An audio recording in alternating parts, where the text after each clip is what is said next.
really think you have a chance against us, Mr. Cowboy? Hey, motherfucker, what you like to do? Oh, I don't know. Play chess. Screw. Well, let's play chess. They give off to Jonathan Taylor. Jump cutting his way close to the goal line. He's in there. Touchdown. I-N-D-Y. Jonathan Taylor. Wheeler finds Quan from the logo. Here's Halliburton into the front court. Mishandled it, but gets a shot. Hits it. Hits it. John, I have never been better to be on the air with you here in Indianapolis, a place where so many of my dreams have come true. The Ride with JMV on 93.5 and 107.5. The Fan. No, my friends, we got a shorter week than usual. We have an incredibly big week. I shall get into all of that. The stuff that matters to you in sports, the stuff that really doesn't matter, but we're giving away prizes too. Let me tell you, and James just alluded to it before the start of the show, I was present and accounted for, so everybody that wanted to take the over on me being too either a hungover or inebriated to be a part of it, I was live, local, and late breaking when the draft started last night, as we were all watching that final college football game, which was absolutely atrocious. Yeah, the whole Belichick and young girlfriend storyline, if it hasn't been played out to this point, it is completely going to be played out. That's going to be played out. Arch Manning, the generational stuff all weekend long, you had to be hit over the head. He looked terrible. I will say this. I thought it's early in the season, and I understand that a lot of these teams and their offenses look discombobulated. I'm not trying to give him a pass because he looked awful. Ohio State, by the way, is pretty good defensively, but he looked awful. Yeah, the generational stuff is funny. Everybody is making these claims after that initial drive by North Carolina last night. That is, and it's funny, because you got like freezing cold takes, or you have the responses from everybody, right, on the internet. Well, that didn't age well. You got to keep in mind, especially in the world of loudmouth, and I don't put myself in that category, although a lot of you would say that I am, but in the loudmouth, I say anything for the sake of saying anything. That's my shtick. Those folks don't care. Like, I honestly will tell you, if I say something and it doesn't happen, I think that sucks.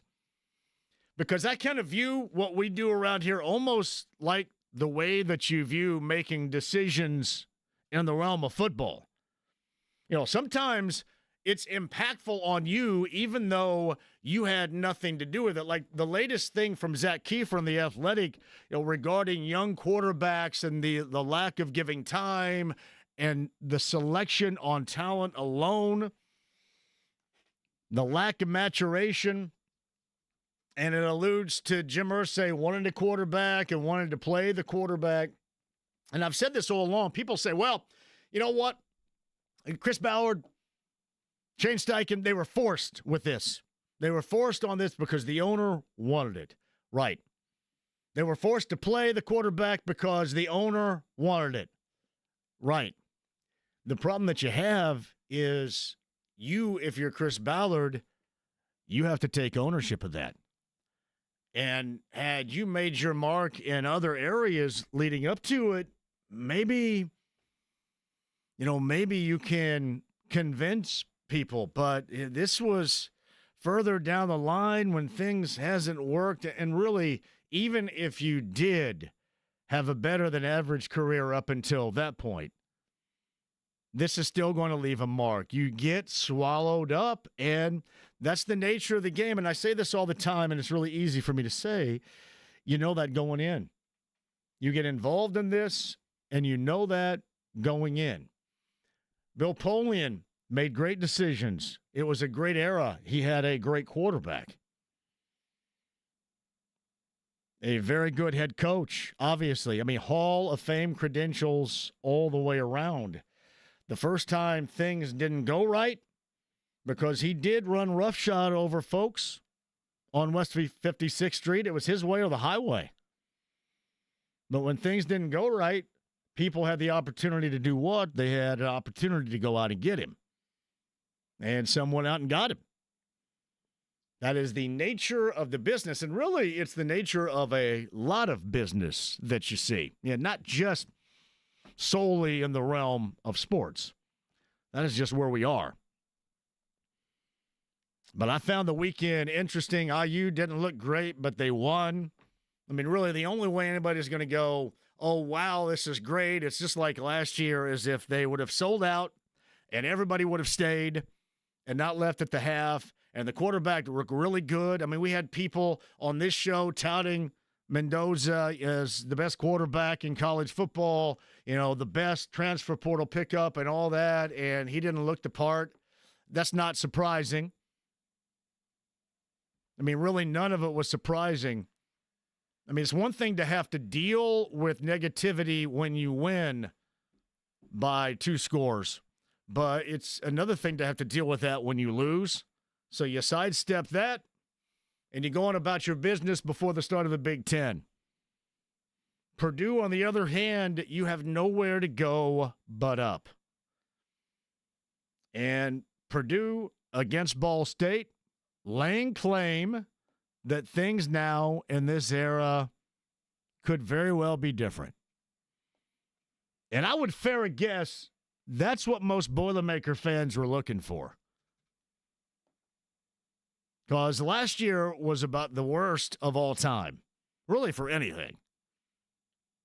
So you go out and you handle your business emphatically as they did, and that's what you're supposed to do. But you do, if you're Purdue, you get a little bit more credit because you were a god-stinking awful a year ago.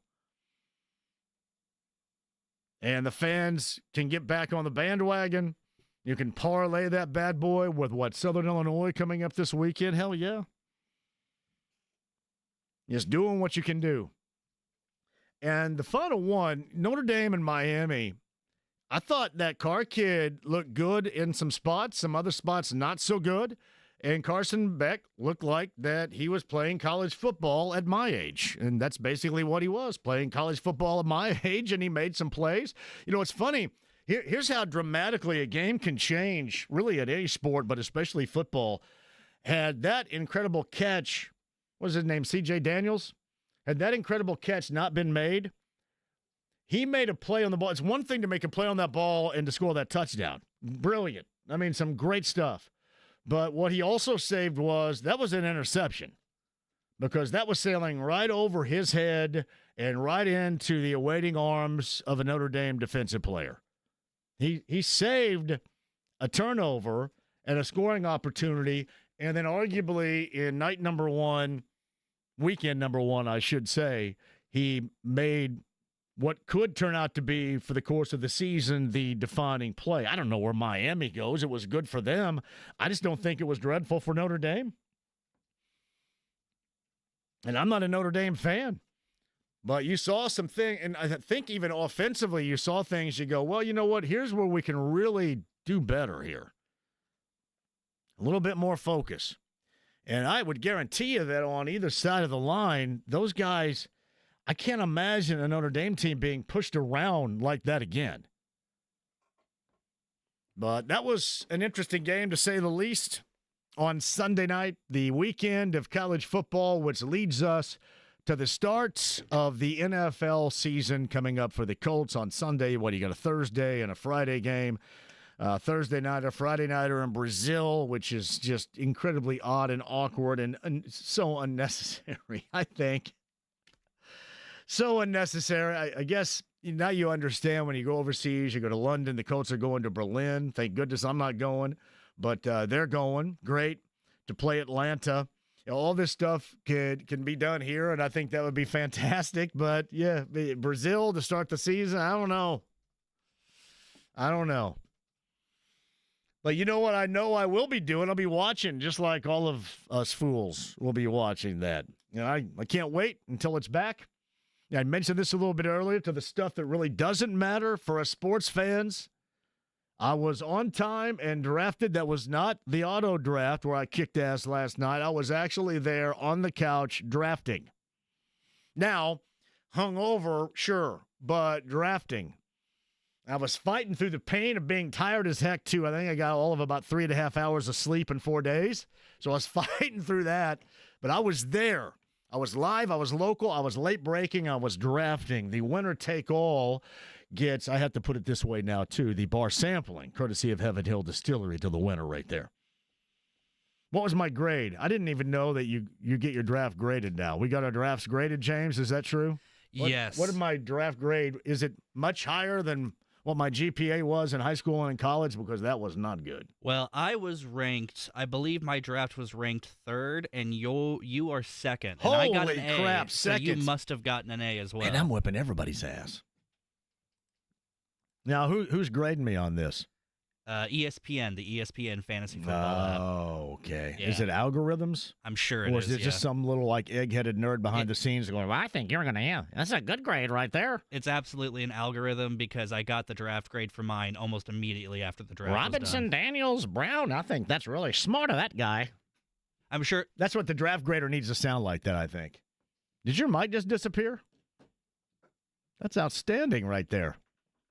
All of a sudden, you were gone. I thought I did something to the mic. I just pulled my headphones out of the Sweet. jack. Okay, then. All right. So the egghead behind the scenes dug my draft. Oh, yeah. The computer loved you. I wish I could accurately remember who I drafted, but I don't even know who it was. I know at the time I was into it at the time. I just don't remember who I drafted. You said you grabbed Jaden Daniels. I think I drafted him, so he's sure to have a second-year hangover Yep, from he'll what have he a had as a slump. rookie, so that'll suck. That'll be fun. I may have drafted another quarterback just in case, because I did think about that at the time. Robinson of the Falcons I drafted, I think. Hey, everybody is just enthralled with this conversation right here. I'm thrilling you with my egg-headedness. Congratulations to be a part of this show today. And I do want to apologize. So many of you, I want to put everybody in it, and that's why we create the Pigskin Pick'em. And you know what? We'll give you the same damn thing. Same damn thing as winner take all in the Fantasy Football League. Same damn thing for the Pigskin Pick'em. Because I want, that is something where everybody can go. Everybody. Looks like you grabbed 2 extra quarterbacks, actually. Uh-oh. You grabbed Drake May and J.J. McCarthy. Drake May? I didn't know. I may have faded late in the draft there. You have no, actually, I'm sorry. You also have Tua. I have Tua. You have 4 quarterbacks on your roster, man. Wait a minute. Maybe I was a little bit right. You might need to make some changes. I take it all back. I was drunk during that draft. Well, how in the world did I get second-rank grade then? I have no Where's idea. the scale? Did we all suck? I think this is illustrating just how arbitrary that ranking probably is, and how I it's going to drafted have 4 quarterbacks, and I had no idea. Yeah, it has no bearing on how this season's actually going to go. Hey, if anybody out there is listening right now, and you have a player personnel department, administrative department you want to add me to, there you go. That's how you can do things that you completely don't know you do and still have a really nice grade, feel really good about it. I'm assuming that any fan out there would take it, right? That's kind of the equivalent of drawing a picture on the Scantron card that we used to, you remember when you did the test, the Scantron? Make a little pattern going when down. you didn't know what you're doing and didn't want to blank with it, you just kind of drew yourself a little like black dotted picture right there. That's kind of what I did last night with the draft. Mm-hmm. Well done out of me right there. It's a bold strategy. Either that or everybody in our league sucks. Yeah. Right there. Oh, my goodness. You guys all suck? That's a possibility. But my apologies that you guys that were not a part of it. You know, I love you, and I want you to be a part of it, but there's only so many spots. That's why we created a Pigskin Pick'em, and you guys can all be a part of that. Everybody, every last one of you. James, I want you to go ahead and send that to me, the Pick'em, so I can send that out and make sure everybody gets involved. And we'll do the same thing. I will also tell you, my good friend Smitty, who I play hoop with, Smitty's Barbershop, I've got gift cards to give the winner, too. I'm going to go there. Debbie's going to be upset at Great Clips because I'm not going to slide by this month. I'm going to slide by and let Smitty's Barbershop take a good, strong look at this do and go at it right there. I'm sorry, Debbie. I'll pick you up next time around. And we'll add to it as well. We always get stuff over the course of the season. They go, hey, put that in there too. All right. So we'll add to it. So we have our normal fantasy football league and the Pick'em, the Pigskin Pick'em. I'll send that back out coming up in just a minute for you. All right, loaded show. We also had Friday night number 2 of the high school football season. We'll do that in college with Greg, last name Rickstraw, coming up here at the bottom of the hour. I mentioned Rick Venturi. If you have any questions, lob them in here. Normally, we go an hour. I just kind of turn them loose. Remember the Loverboy song, Turn Me Loose? That's what I do. I just turn them loose. It's like getting that old school toy. You got that little ripcord. I just crank it up and turn them loose. Rick Venturi is going to join us at the Colts Radio Network and Inside Football at Colts.com with the Rick Venturi. Some of the greater podcasts you're going to find anywhere would be that. Rick's going to join us with his State of the Colts to start a season coming up here in the 4 o'clock hour. And I do not believe he's been on here before. Now, is it one of those things where everybody invites Agnes to come on when I'm not here? Is that what? It's not like this, though, right? Yeah, no, it's just, I know the other shows have when had I'm not him. here, they have Agnes on, but when I've never had Jake Arthur on before. Not with you currently in Okay. the studio. It's been, I think Derek Schultz had him on when he was filling in for you once, and I know some of the other shows have had him on, so. Now, here's what I want to know, and I'll ask him too, and I'm sure he'll be honest with me. Is he one of the blogging dudes that will more than occasionally rip me? I'm just out of curiosity. It doesn't matter. I don't care. I'm not sure if he's ever ripped you. Cool. What's going on with my headphones? Good Lord. You got some major malfunction over there. Jake Arthur is going to make his debut with me on the show. So he's been on here with Derek Schultz in the past. Well done. Jake joins us. Busy week. I'm a little bit disappointed. If you listen to this show, and because the official television voice nationally of the Colts over how long now has been Andrew Catalon. So the official voice, either he or Spiro. He or Spiro have been the official voice of the Colts for so many years. And if you also remember, we have tried, and I can't help myself. If you've seen the film Bad Influence with Rob Lowe and James Spader, I am definitely the Rob Lowe bad influence character. I am a bad influence. So I have tried to influence Andrew to join us at various locations to come out and do the show with a cocktail. And he always says the right things. Oh, yeah, I'm going to do it. When we're on, I'm going to do it. We ask him again, when's he going to get in here? Because he can't do it, right? He can't come out this weekend? He can't do this weekend, This week, I should say. Mm-hmm. So he can't. He will be on the show Thursday, but he will not be in person. So Thursday, we're going to be at Joe's Grill in Castleton. Mm-hmm. Shout out to Ryan Nally. I saw everybody this weekend at Mystic Waters Campground. Ryan Nally was out there. The lovely Sherry, who celebrated a birthday this weekend, was out there too. Kyle from Taylor's Pub. We're at Taylor's Pub on a Bud Light Blue Friday. You know I have Finn's Colts tickets for you. And I will also tell you, every time I go out, people say, can you work back in the live draw when you're there on Fridays? Because we have been for a number of years now with the technology utilizing the codes and doing it by phone. But people that go want to hear the name that is drawn. So from what I have been told, we are going to work that back in with a ticket giveaway coming up on Friday. That's what I've been told. And hopefully the plan is executed. But listen, that goes to show you that I do listen to what you tell me, and especially if I remember, I will try to work it out for you. But the live, listen, the old school box, put your name in it, and then I draw it out, and then some dude puts his name in there 9,000 times and wins. Don't do that, but you know what I mean. We have Dolphins Colts tickets to give away coming up on Friday. Taylor's Pub in Nora, and a shout out to Kyle for bringing out the food to Mystic Waters Campground. That was Kyle and Chelsea on Friday, which was awesome. Thank you guys very much. We'll see them again coming up on Friday's show. That was with our friends at Bud Light and Zinc. It's a Bud Light Blue Friday on Friday.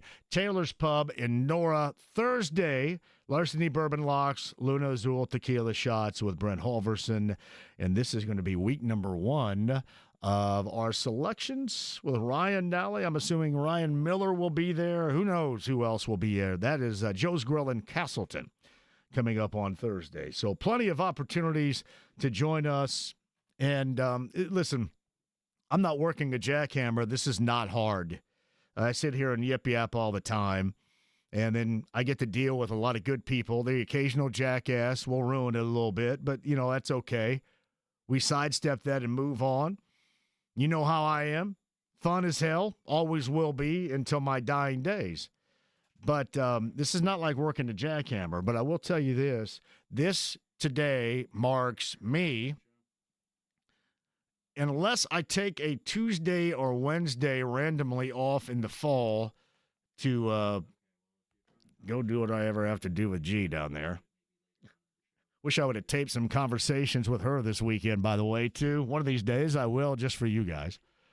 But in case I have to go down to GC, I always kind of keep a Tuesday or a Wednesday open, just in case, again. But this will mark the no days off until Thanksgiving portion of the schedule. So I guess this is kind of like the Greg Rakestraw portion of the schedule right here, where there are no days off. Now, I'm not doing like 2 and 3 things in the same hour as Greg might be doing, but no days off because this is the time of year that we absolutely love. Now, I would love it more if it involved a little bit more hoop, but that's okay. We love it. And here we are. The starts of the football season, collegiately already in. The NFL season starts coming up on Thursday, Friday. Of course, you've got the Colts coming up on Sunday. I'll be at Bullseye at 9 a.m. I just got the go-ahead. Kyle Kinnett, the architect. And these are parties that are spreading across the NFL landscape like crazy. The pregame parties at bullseyeeventgroup.com. That's the Colts VIP tailgate presented by Hayes & Sons Restoration. Well, we do it again. My 9 a.m. to 10 a.m. Sunday morning will be spent there before I head to Touchdown Town.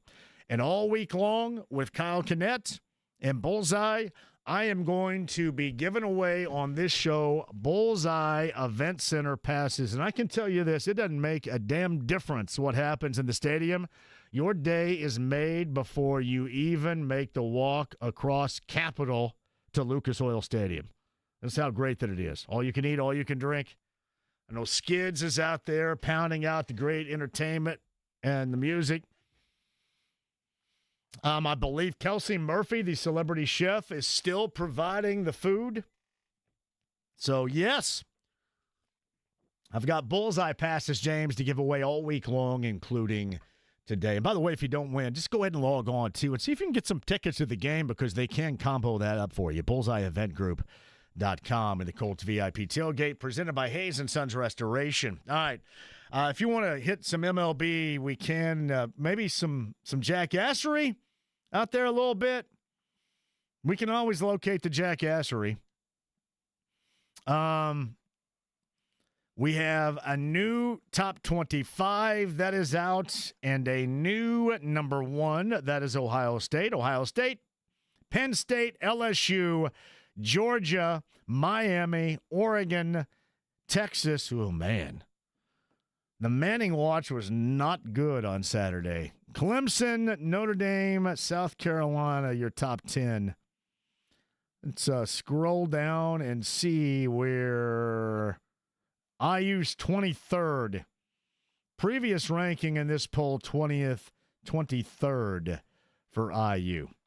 That just came out moments ago. We are going to hit a break. Come back, Greg Rakestraw on the other side. I mentioned Jake Arthur with his debut on this show with me coming up in the 5 o'clock hour. Rick Venturi coming up after 4. All you need to know, and if you have any questions, lob them in. I will ask from the Colts Radio Network and the Colts Inside Football podcast. Rick Venturi, the former coach, coming up in the 4 o'clock hour. The stream, the app, HD Radio, AAA Membership Lounge via YouTube Live. Thank you all for joining us on this Tuesday. Don't go anywhere. It's 93.5 and 107.5 The Fan.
Boy, Ploy. 93.5 and 107.5. The Fan.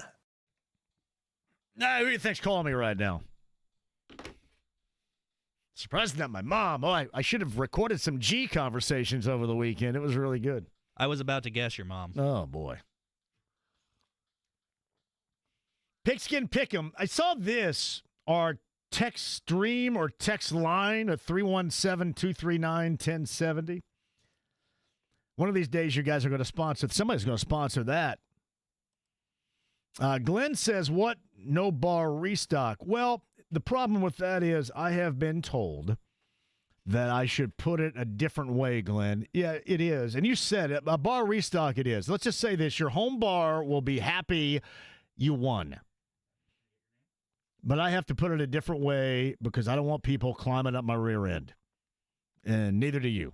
I'm assuming if you've ever had rear end climbage, you know that it's very uncomfortable.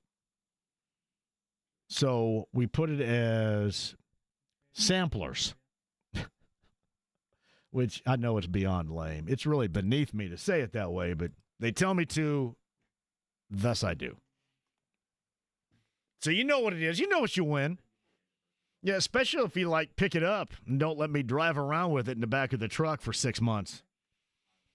Rick Venturi, Jake Arthur, all still coming up. Bullseye passes to give away 2 road shows Thursday and Friday.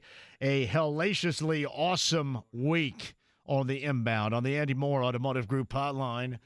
Greg Rakestraw joins us now. I feel like we're at least knee-deep into the high school football season. What are we thinking after 2 Fridays, Greg? Carmel is back. Carmel is really good. I think Brownsburg is the number 1 team in the state, given the fact they have beaten an out-of-state power and then handled Cathedral with relative ease in week number 2. But for a lot of schools, John, this now starts conference play coming up this week. So we know a little bit more, and we're about to hit full stream as of week number 3 on Friday. What's been the impression with Carmel? Is it just simply put the Kevin Wright experience that is a turnaround? What is it?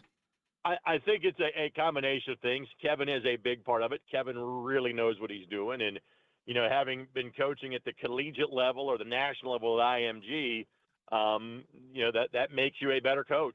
And there are things that he does that maybe are more akin to college football that, high school coaches will have to kind of adjust to a little bit.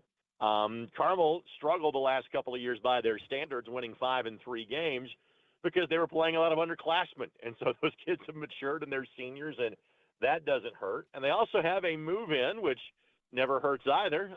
Kid's name is Dane Bathurst, who is their starting defensive end, who had 3 sacks against Westfield on Friday night. So they will play out-of-state competition the next couple of weeks. They'll host Centerville of Ohio, which is from the Dayton area.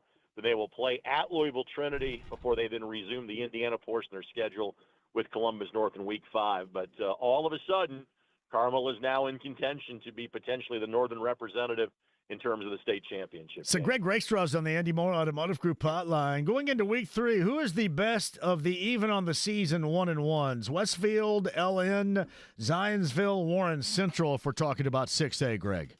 I think there's some questions about all those teams. Warren beat Warsaw, which is a good road win. When you go 2 hours away from home and you got a bunch of young players, that's impressive. And again, people probably didn't think that much of Warren thumping Warsaw pretty handily last year when they played in week 2.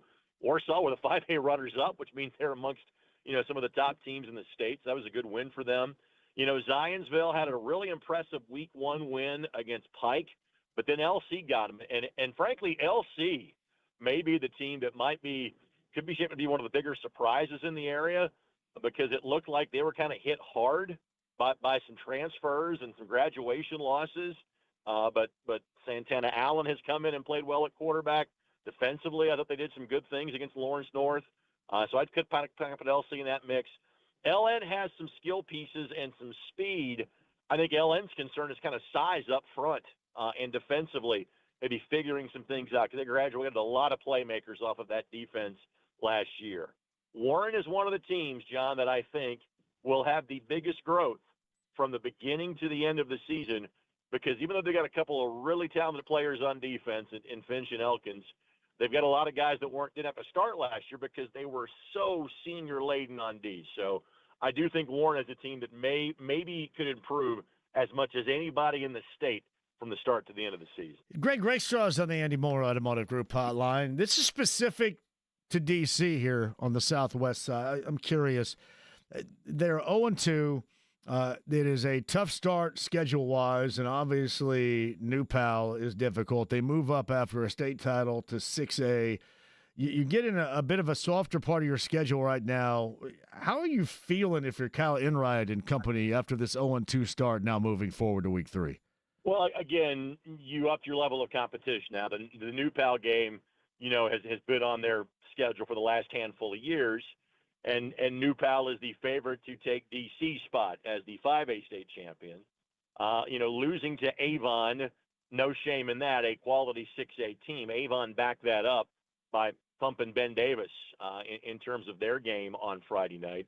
Nothing is easy about the mid-state, but it is a return to primarily 5A competition, although once they get to the postseason, Decatur Central will be seeing 6A teams. So, for Decatur Central, my guess is they're not going to run the table in their league because I think that mid-state league is really good. They'll win more games than not.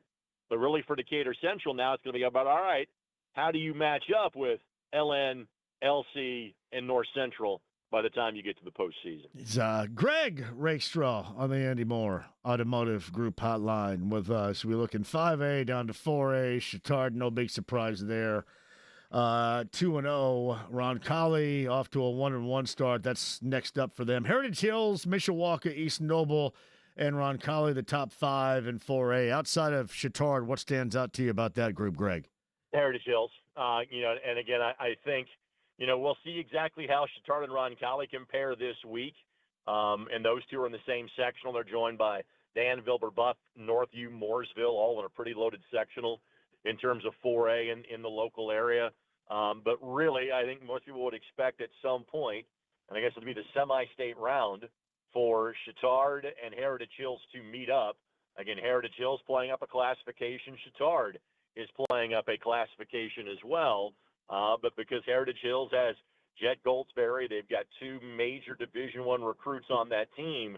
Do they have enough around them to match with a Chittard? And for Chittard, basically it's been almost an automatic state championship the last decade when they've been in 3A, but they've kind of hit a ceiling in 4A. Is this the year, kind of like Memorial a handful of years ago, where they punch through and win a championship and a classification above them? But I think that Chittard-Roncalli game this week will tell us a lot about what 4A in the southern end of the state is going to look like. All right, IU and Purdue. What did game 1, if anything, tell you, at least in the present, about both of those teams, Greg? For IU, so much of the first couple of weeks is going to be, hey, just check boxes, and we'll know when you get to Illinois. The stats were more impressive than the score. So you've heard me say this phrase before. We're not in the win judging business at IU. Well, now we are. We have graduated from that. Now we can kind of say, all right, that was an ugly 13-point win that Indiana had in terms of the score on Saturday. But it's almost kind of pass-fail until September the 20th. And then we'll have a better idea as to exactly what Kurt Cignetti's team is all about. And in terms of Purdue, they did what they were supposed to do against Mid-American Conference competition. So they looked better. Frankly, you'd expect they would back that up in similar fashion against Southern Illinois coming up this week. But those were kind of the 2 games going into the season in which you thought Purdue would be favored. And so then it's going to be after that, what can you do from that point in time on? But I thought Purdue, tip of the cap to them, did exactly what they're supposed to do against Ball State or any other MAC team. Notre Dame, Miami. I mentioned this a little bit earlier. I mean, you hang in, you get back in it late. You fall a little bit short, but that was almost like you do get a do-over on Mulligan if you're Notre Dame in this situation. You just have to take care of business really from here on out. What's your expectation, especially from a group that looked like a Notre Dame team that up front got pushed around a little bit, which is something you don't often see, if ever? Again, it's a different era. The bar is a little bit higher for Notre Dame in terms of lack of chances for quality wins versus somebody that's playing a straight Big Ten schedule or a straight SEC schedule. And so there was a little bit of regression, and that's okay. They were really damn good last year. But they did just lose to another fellow top 10 team on the road. And so I think for Notre Dame, if you probably have to go 10-1 the rest of the way to be in the playoff conversation. But not the end of the world that they lost that game in the fashion in which they did, John. So did Arch Manning's world end as Heisman Trophy winner in day number 1 for his team in Columbus? It did for 1 week. Yeah. I think he's got a chance to redeem himself 11 more times. And again, given that they're now in the SEC, you're going to see tough defenses. Not every week, not like Ohio State's, but more weeks than not. And so he will have plenty of chances to prove himself, regain I don't think the Heisman's gone after 1 week, but he'll get back in the discussion. But let's be honest, the most important goal, put yourself in the playoff. That's goal number 1. Most important individual goal, put yourself as the number 1 pick in the upcoming draft. And that jury is still way, way out at this point. Who had the worst opener, Bill Belichick or Arch Manning? I would say Bill Belichick had the worst opener. That was Arch's, first start or first time that he's been the guy at Texas. He's played some behind Quinn Ewers, and he was hurt, but hadn't been the guy. For Bill Belichick to be the Hall of Fame level coach that he is and get beat up that bad on national TV, not good. So that might be the one thing that Arch won this weekend, John. Yeah, it was weird, but it was a hellaciously awesome start. Where are you again Friday? Pike and Ben Davis is my game on Friday night. Nice. And then, John, I make my once-a-year football pilgrimage to the home of the Sycamores. I've got the Trees and EIU on ESPN Plus coming up on Saturday afternoon. Hey, Greg, I found a soft spot in my game over the weekend when I was playing a little bit of hoop, a little pickup basketball the last 2 days, and my opposite number, Adam Weezy, the former quarterback, QB1, yep. As you well know, I took it easy on him because I understood just what it was like on Thursday night with Marion and UIndy. What are we going to see out of Marion? I loved the matchup, but it was a tough start, and I mean start to the game for Marion. What do you think about the rest of the way for them? They pick up the pieces after that? Marion long-term is going to be fine because that was a game against Division II competition, not NAI competition. It's marked in the overall record. It doesn't really count in terms of the potential playoffs for Marion. And so their season comes down to how they fare against Indiana Wesleyan and against St. Francis. And last year, Indiana Wesleyan embarrassed them, but they still would have been a postseason team had they not let a late lead slip against St. Francis. And, that's kind of a rivalry that Marion had controlled for a few years until last year.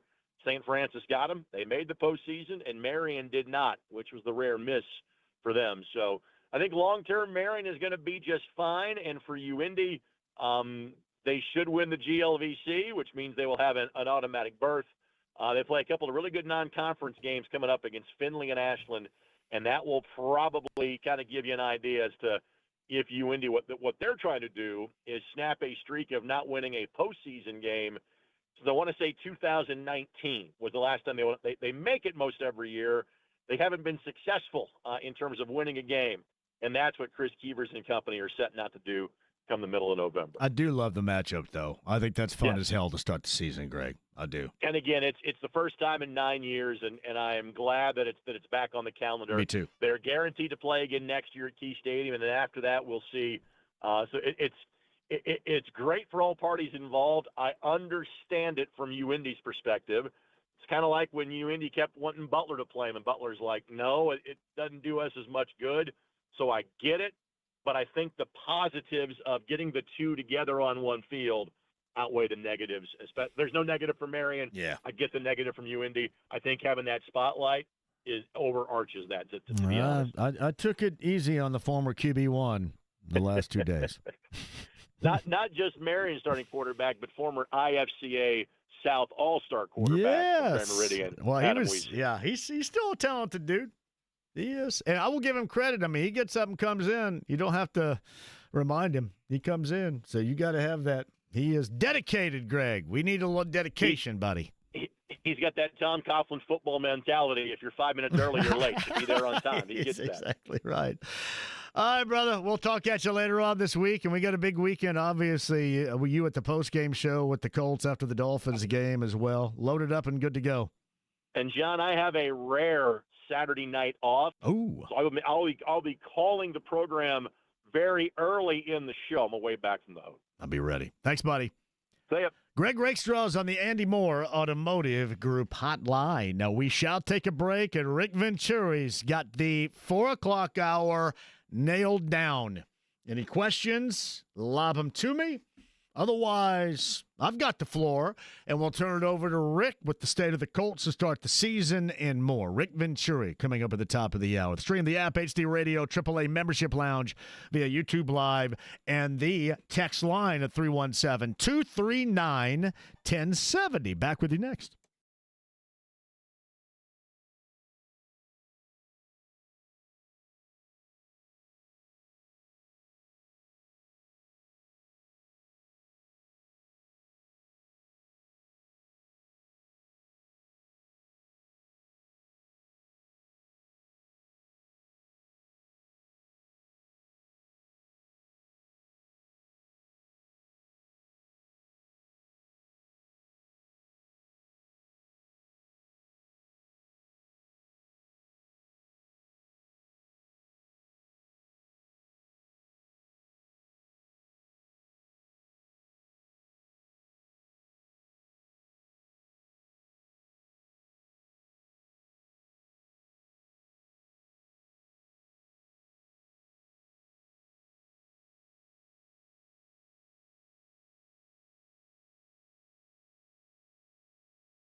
Any special message for all the kids watching at home?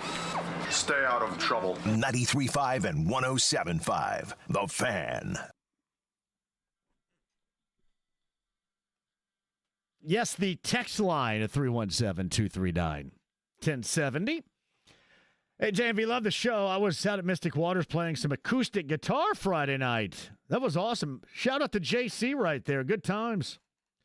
Hope we can get out there again before the weather gets too cold. Fall is the best season. Yeah, JC was playing. I can't remember. Was it Friday night or was it Saturday? One of the two. Friday night. Yeah, Friday night's what it was. Good to have you out there. It was an absolute blast. I mean, a blast. The third annual Labor Day weekend bender was exactly as advertised. JMV, you need to come do your show from my 9x18 covered front porch in the Grove. Man, my man, Grenoble's inviting me to the Grove right there. Sounds all right to me. I remember back in the day when the Hillbillies used to talk about their covered front porch in a completely different way. That's pretty funny. Grenoble, shout out to you, man. I think that's a good idea. We've done backyard bourbon broadcasts, maybe a porch party of sorts. The Pigskin Pick'em is up right here. James just said, here, I'm going to fire this bad boy. Here it is again.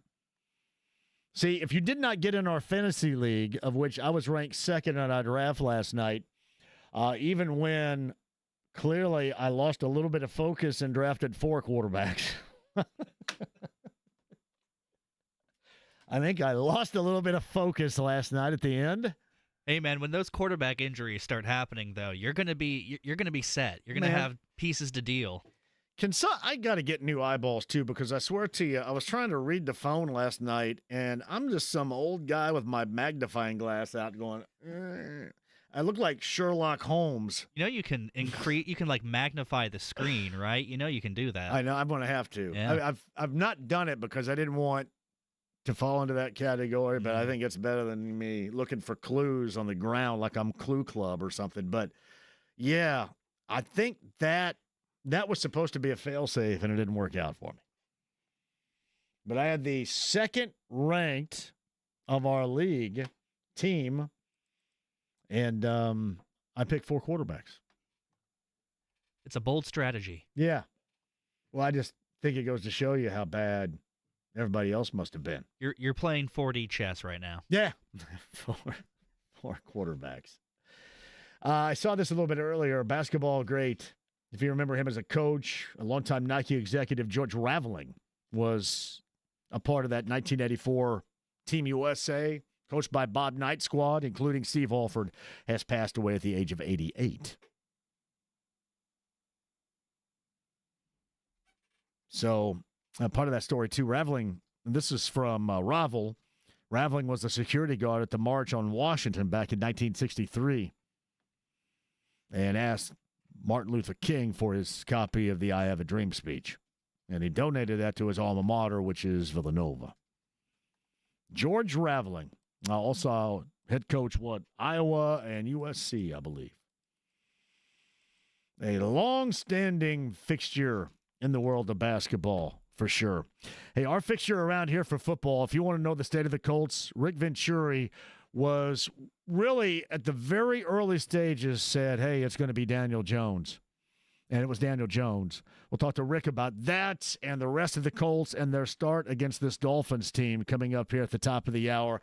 Jake Arthur of Locked On Colts and more. First timer with me on this show in the 5 o'clock hour. More Bullseye Event Center passes for week number 1 as well coming up on Sunday.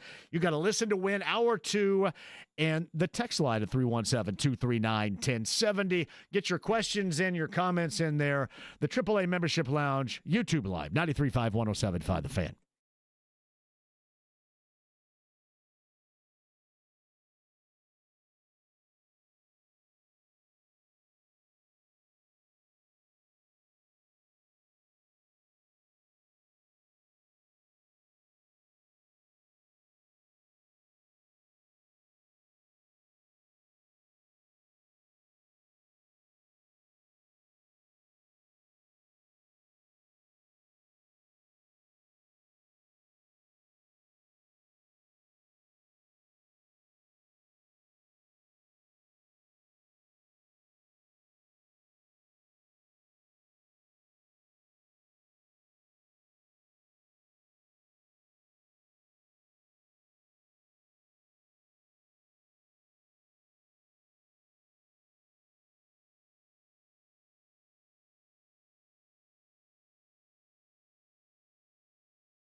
JMV. But I'm a genetic freak, and I'm not normal. 93.5 and 107.5. The Fan. Bullseye passes for you a little bit later on. Jake Arthur a little bit later on. Aiden Fisher of IU tomorrow. Andrew Catalan, the official national television voice of the Colts, joins us coming up on Thursday. That's not a real tag. I've tagged him with that. And we've got road shows Thursday and Friday. Loverboy is the appropriate song. This is Turn Me Loose. We'll turn him loose right now from the Colts Radio and the Inside Football podcast, which is sweeping the football nation. He is our good friend, the former coach, the former defensive coordinator. He is our coach. Rick Venturi is with us for the States of the Colts to start this season of 2025. Hello, Rick. Hey, Johnny, how you doing, man? Much better now. Beautiful weekend. I mean, I really wet my whistle. Actually got some great college football watching, and of course, after Labor Day now, everything gets real. So, I mean, this Sunday, must game really for both teams, the Dolphins and the Colts. I'm not sure anybody knows which team is going to show up either way, but it should be exciting. Yeah, I wet my whistle in a much different capacity over the weekend too, Rick. I'll bet you did, brother. Yeah, I'm feeling really strong about that, just like you are too. I am. We'll get into the matchup coming up in a bit, but I did let people in on. You and I had private conversations while in Westfield, and you were in on this early about Daniel Jones being the guy. Daniel Jones is going to be the guy really before any of this started to take shape. What led you to that early belief, and then where do you think this selection could lead the Colts early in the season?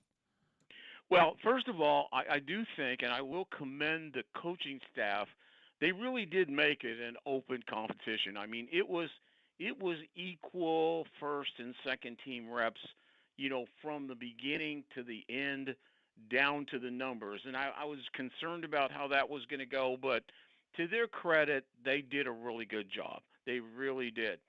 And I have to say that Anthony improved on some areas that I think are going to be critical to his future. I thought he got better, but I trust him a little bit more. I trust him more. I don't trust him totally. And, I based that on a couple days there. He had a really good night that Thursday night. They practiced under the lights at Westfield. He had maybe one of the best practices of his life. He came back on Saturday and was terrible. It was like, 3 for 12. I mean, he just was bad. And then when he got in the Baltimore game, and I don't think Steichen did him any favors with that scheme in terms of reading hot over here and coming back strong when the rotation is weak. But regardless, he's been here 3 years in the system, and he totally is unaware of that blitz coming off the right side, which inevitably breaks his finger and, blows him up. And in a way, I think cost him the job, because what you're saying there is you just can't totally trust him. And with Danny, what you have is you know what you're going to get, and assuming that this team is solid to good, they're 8-9 and 9-8 with all kinds of quarterback issues, all kinds of issues. They're still right at 500. So, this is not a bad team at the bottom. So I think what you're saying, and what I saw kind of from the beginning, and I'm probably a little bit more bearish on Jones going back to 22, having watched him in live beat the hell out of us, beat the Vikings in the playoffs. I'm much more bullish, honestly, when they brought him in than most people. But I like, because I think you know what you're going to get. And if you're surrounded by a pretty good team and you work efficiently and you distribute the ball, you can win with that, okay? You really can. And when I look at him, just what they have to do is just keep him in his lane. I mean, he's in total control of the offense when he's at the line of scrimmage. He can make the checks. He can make the reads. He can recheck the protection if he has to. He's very, very decisive. You saw that every day in training camp. Very decisive with his reads. He knows where he's going to go. He goes with it.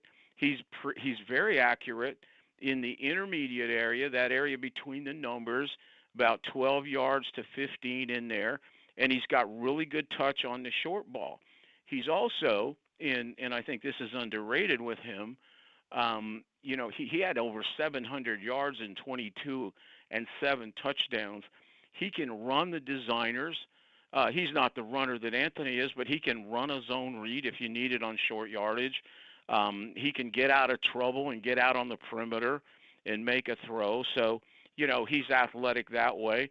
I would just encourage him, honestly, to be a little bit more of a gunslinger on the outside and have a little bit more faith in his wide receivers and Pierce and Warren and Mitchell and Pittman, and throw some 50-50 balls up there, a lot like Breeze did. Breeze never threw the ball beyond 48 yards. I mean, that was his limit. But he was a guy that could read your defense, particularly if he saw a fade, go back, get rid of it, throw it about 35, back fade it, inside fade it. And I'd like to see him pick up that from that standpoint and, and be a little bit more daring in that regard. But this is a guy with, if you just take 22 in isolation, you got a guy that threw at 68%, 15 touchdowns, 5 interceptions. I think he had a passer rating in the 90s. He rushed for 700, 7 touchdowns. They were 9, 6, and 1. So, people say he doesn't have a ceiling. Well, we'll take that ceiling right now. We would take those numbers. And I think he's in a perfect situation because I think this is a solid to good ball club. And, somebody asked me the other day, and I've always kind of said, in the NFL, God gives you 8.5 wins to start the season, and your coaching staff and the quarterback either takes you to 12 or they take you to 5. It really probably will come down to that at the end. Oh, well, I'm going to ask that question regarding Shane Steichen of you in just a second. Rick Venturi's on the Andy Moore Automotive Group hotline. In the past, we have kind of looked, and, not the past couple of years, but in the further past, the quarterback helping out those receivers or the rest of this team that may be trying to still raise the bar. Are roles reversed now? Because when you look at the way that he played with the Giants, the offensive line, the skill position players, I know they have Neighbors now, but again, he was a rookie, but the offensive line, the skill position players, and I think, Rick, most importantly, Jonathan Taylor, is this upgrade in talent seemingly from one team to the other offensively, is that what you also believe is going to raise the bar of his game here in Indy much further than what we witnessed in 6 seasons in New York? Oh, I think absolutely. I think you're going to see the guy that you saw in 22, and I'm going to be really disappointed if you don't. He's going to have a running game with a good offensive line that he's never had. He has a premier back in JT, who gained 1,400 plus. With a bad team, you get 1,400 plus. He's had 1,800 in another year. I mean, you have a legitimate running game with a terrific left side of your offensive line who can road grade. I think we've gone from a team with very few weapons. I think we've improved in weaponry. I think it starts with Pierce, John. Pierce has gone from a one-trick pony 3 years ago to the best deep ball threat in the National Football League, and that's not a company line. It's 22-3 per catch. I mean, this is a guy that can top off the defense. He can now make the 50-50 ball. He's become a better route runner.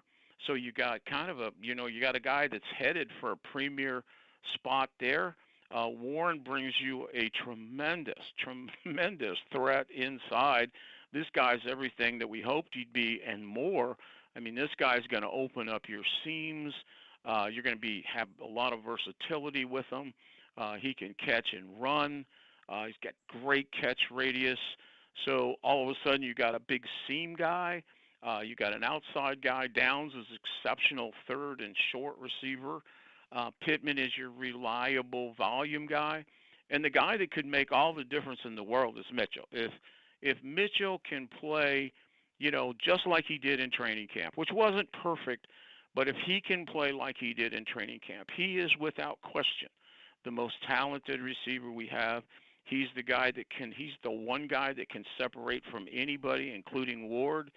And he's a guy that opposite Pierce, with Warren inside and Downs and JT, he could just make your team exponentially better. Now, whether he does or not, that's why you play the game this Sunday. But if Mitchell could find it there on offense, you're going to have gone from a team with very few weapons 3 years ago, almost weaponless except the runner, to a team with pretty damn good weapons. Yeah, Rick Venturi's on the Andy Moore Automotive Group hotline. You brought up Shane Steichen a little bit earlier, too.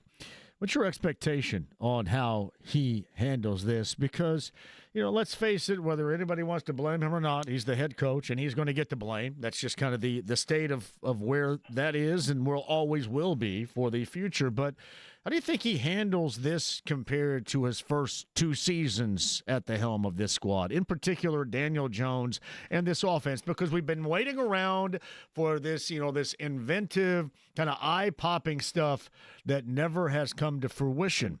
Where's it going to be in year 3 for him with this group? That's a huge question. When I started this summer and you and I had our first meeting, I said there would be 4 things that I would be looking at every day in training camp, and they really haven't changed. Obviously, one is quarterback play. Miss Sherry could define that one. Number 2, the Anarumo effect, which we can talk about. Number 3 is pressure kicking, which we won't know until Sunday. And then number 4 is where's Steichen as a head coach? I don't doubt Steichen as an offensive coordinator. I think he's done some good things here. He's had quarterback issues. Last year, he had to almost run 2 simultaneous offenses because he had quarterbacks that were diametrically opposed. But I'm more concerned about running the team, about, overall discipline, overall accountability, overall toughness.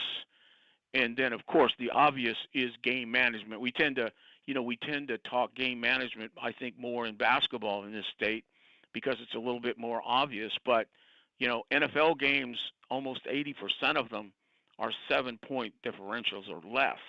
And so the game does come down to managing usually the last 5 minutes, how you manage 4th downs, which is an issue today, how you handle adversity, how you handle players, do you hold them accountable? I think that's all out there in front of us. And, quite honestly, Jim Irsay, he put down the gamut after the season. One of his last legacies to this franchise was to fire, and say, if, this isn't good enough. He's right after the season on the autopsy, he said this isn't good enough, and we have to get back to the standard. Carly has reiterated those statements, and in her own way has said, not just win, we got to get back to greatness. And so, everybody's on the line. And I have noticed a sense of urgency. I think there has been a sense of urgency this winter. You can see the difference in player acquisitions, firing coaches, things like that. A lot of those things were, they took place right from the beginning of the off season.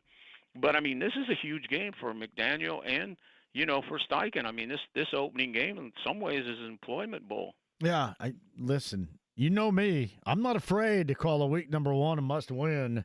But this is yeah. No, hopefully you're there with me. But you look at the long-term futility of week number 1, and then also consider the ramifications of what you just described. That's my conclusion, and I think it should be everybody else's too. Oh, there's no doubt about it. Miami, and we can get into that a little bit later in terms of the matchup, but Miami is a team that is scary in one sense because they have great skills. It can beat you, starting with the quarterback who we didn't play against last year, 70% completion guy, Tariq Hill, you got Waddle, you got, Malik Washington, you've got Chan, who's a terrific space running back. You got 4 outside edge rushers, Phillips, Chubb, and they just went out and got Judon along with the young kid Chop Robinson. They got 140 sacks between those 4 guys. So this is the kind of team that on a given Sunday, when they have it going their way, they definitely have the skill to beat you. But on the other side, they are beatable. They've had just kind of a lousy off season. There's been bickering. I don't think that really means anything on a Sunday, but it's there. They have liabilities, I think, in the offensive line.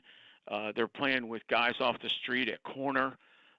So it's kind of I call it a highlight team. It's a team with a lot of highlight players, but they also have a lot of liabilities. And regardless, you have to get this win. You have to get off to a great start here with them. And I'm not buying into Denver's hype. I think they're a good team, but I'm not buying it. And then Tennessee. So you must get off to a good start because you're tough backloaded at the end. All right. Is there any way, shape, or form to compare a year ago in Miami to this year? And I would say no, because the quarterback position is drastically different. That's where you start. And really, that's where my whole conversation ends, comparing it to last year. Yeah, I think that's right. I don't think that you can make that comparison. When Tua is there, they're a totally different ball club. Like I said, he's 69% career guy. He is super accurate. He can spin it. He can throw it. He'll get out of it. They're very multiple on offense when he's there. A lot of quick game, a lot of quick stuff. And then you've got guys like Hill who can, take a game over deep. And another guy, Chan, who's coming on as the running back, who you get him out there on a screen, he can go. So you really have to do a good job of keeping it in a circle. But with Tua, you got to get disruptive with him. If you've got to, number one, choke off coverages. It's got to be really tight. You've got to affect him with the rush. If you let him, sit in there and throw, I mean, he'll play 7-on-7. He'll go 10 out of 10. I mean, and that's what you got to do. You've got to take him out of it. And when he wasn't there last year, they were floundering. So Rick Venturi's on the Andy Moore Automotive Group hotline. Are the skill position players, especially on the edge, as scary as we thought they were going to be when they were put together? Are we talking about Miami? Yeah. Have we kind of, I don't know, kind of watered down their level of what we thought they were going to be, because it has been more discombobulated than not in all areas there? Yeah, and that, it's hard to say, because ironically, with the number of career sacks that they have, they really ended up like about 24th in overall sacks. But when you really isolate them, I mean, you got Chubb on one side, okay? You got Phillips on the other side. Now Phillips was injured a lot last year. You got Chop Robinson, who just looks great this summer. Remember, he was a rookie. He had 6 sacks as a rookie, but he looks great. And then last week, they signed Matthew Judon, who has 72 sacks. So I don't think you can take that for granted. I mean, I think when you play their defense, the first thing you got to be able to do is you really have to run it in ball control. You've got to dominate with first downs. You got to be able to run at those edge guys and take some juice out of them, make them play off balance. Don't let them play an advantage. Then I think number 2, you have to protect those edges. You can't, your tackles have to do a great job at times. You want to chip and you want to help at times. And then, obviously, after that, then, basically you just have to move the ball constantly. And I think when in doubt, you want to just attack their corners. They're playing with very, very inexperienced, marginal corners. And, if you can protect, you want to be able to get after them. So Rick Venturi's with us. I'm going to take a break and come back, because I know I'm going to try to keep you for the better part of the hour, if you don't mind. But I want to start with the start. And as we mentioned, the futility with the Colts in general over the years to start a season off with a win. How, just on paper, might you think that could change. Rick, we'll leave you on hold and come back with Rick Venturi. The state of the Colts to start the season coming up on the other side. And by the way, if you have any questions, you can lob them in to me. I see them, 317-239-1070. That is our text line if you would like to go there. The stream, the app, HD Radio. Make sure you find us wherever you are. The AAA Membership Lounge via YouTube Live. Rick returns on the other side, 93.5 and 107.5, The Fan.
You know what you'll find?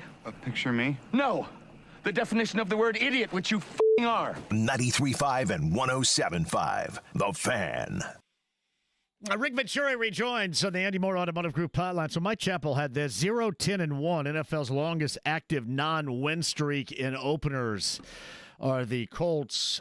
This has kind of become a tradition, which is entirely unfortunate. Why? We know this has to be, right, coming up on Sunday, but why can't it be, in your opinion, with this group different than what we have seen over the past 10-plus years? Well, it has to be. I mean, I think basically the theme and the mantra has to be that's unacceptable. I've always said, opening day in the NFL is like two holidays. It can be Christmas Day, when you're happy and you open all your new toys and you like them and they work, or it can be like Halloween, that turns into a horror show, and since 2013, this has been one big horror show.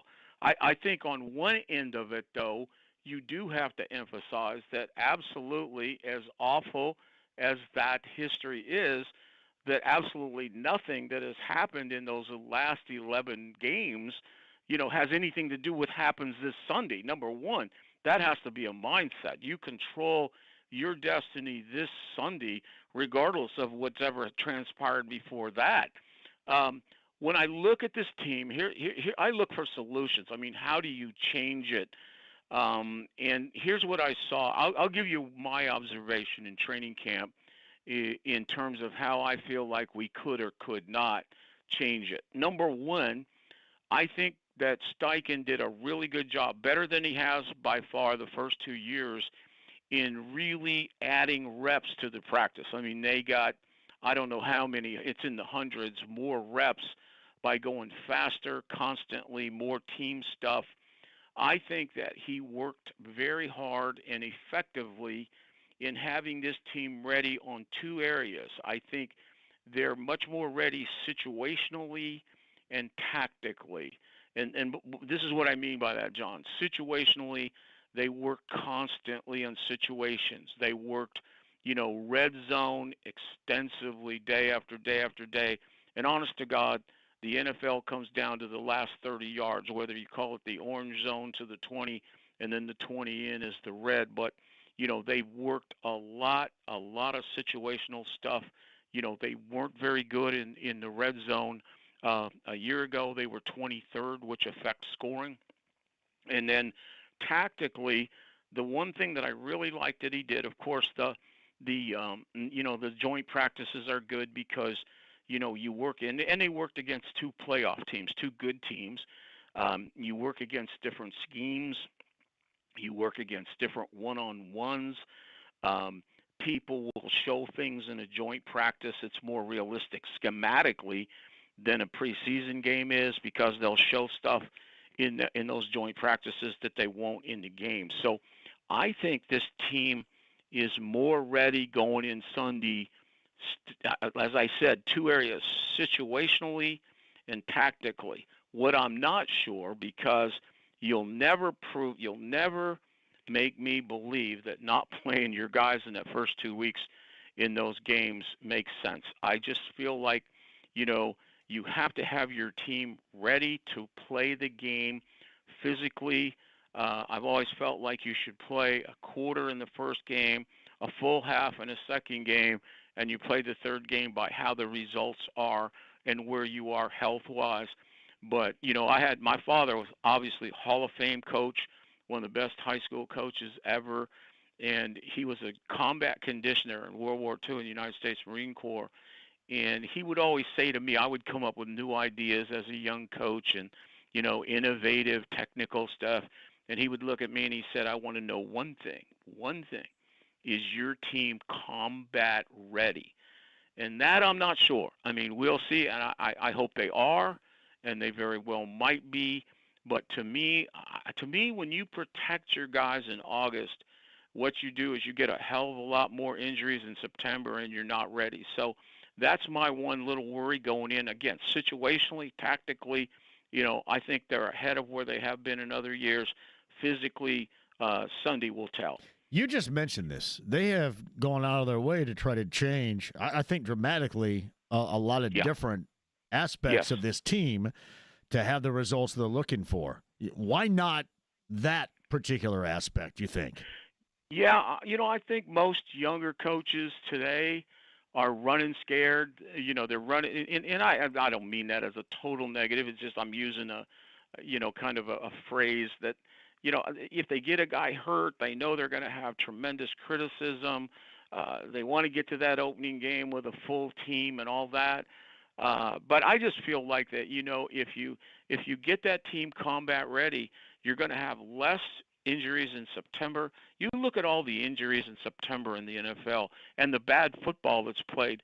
Most of it's a result from not playing in preseason games. Yeah, it's there are a lot of other things they've changed. That's not one. And that's not one. And the thing about, they have changed a lot. I mean, honestly, I think that they answered the bell. I think those mandates that came from Jim and Carly early, I think they listened. I think they've responded. They gutted the defensive staff. They brought in, top-tier free agents on defense. They're tweaking it right to this moment. I mean, they've made 2 secondary moves in the last 10 days, much less bringing a premier guy like Ward and Bynum in. You've seen that. They brought in a legitimate quarterback option. Whether people like him or don't like him, he's a legitimate NFL quarterback to fight for that job, and inevitably he won it. And so, there's been, and as I said, a lot of practice tempo was different, a lot of different things. So they've kind of tried to answer the call, but it all comes down to Sunday. You get paid for Sunday, not during the week. You mentioned Rick Venturi's on the Andy Moore Automotive Group hotline. He's got us coming up on Colts Radio pregame huddle with us on Sunday. And, of course, he's got the podcast Inside Football as well. You have to hear via Colts.com the state of the Colts to start the season with Rick on the Andy Moore Automotive Group hotline. One of the dramatic changes, obviously, was that of the defense, and it kind of seems like player personnel decision-making wise, they have turned over the steering wheel to Lou Anarumo in year number 1. Do you like what they're doing and how they're letting him kind of select those bodies, hopefully healthy bodies, that best benefit how he plays defensively in general? Oh, no, absolutely. I mean, I was totally endorsing this. It had to change. I mean, they gutted the defensive staff, and they brought in a real pro, a guy that kind of learned in the systems that I did growing up, a guy that believes in multiplicity, in aggressive pressing coverages, changing fronts, game plan specific stuff. And it's just necessary. I mean, this is 2 regimes before he got here that really, in my opinion, schematically, we were remedial. I mean, we really didn't give ourselves a chance.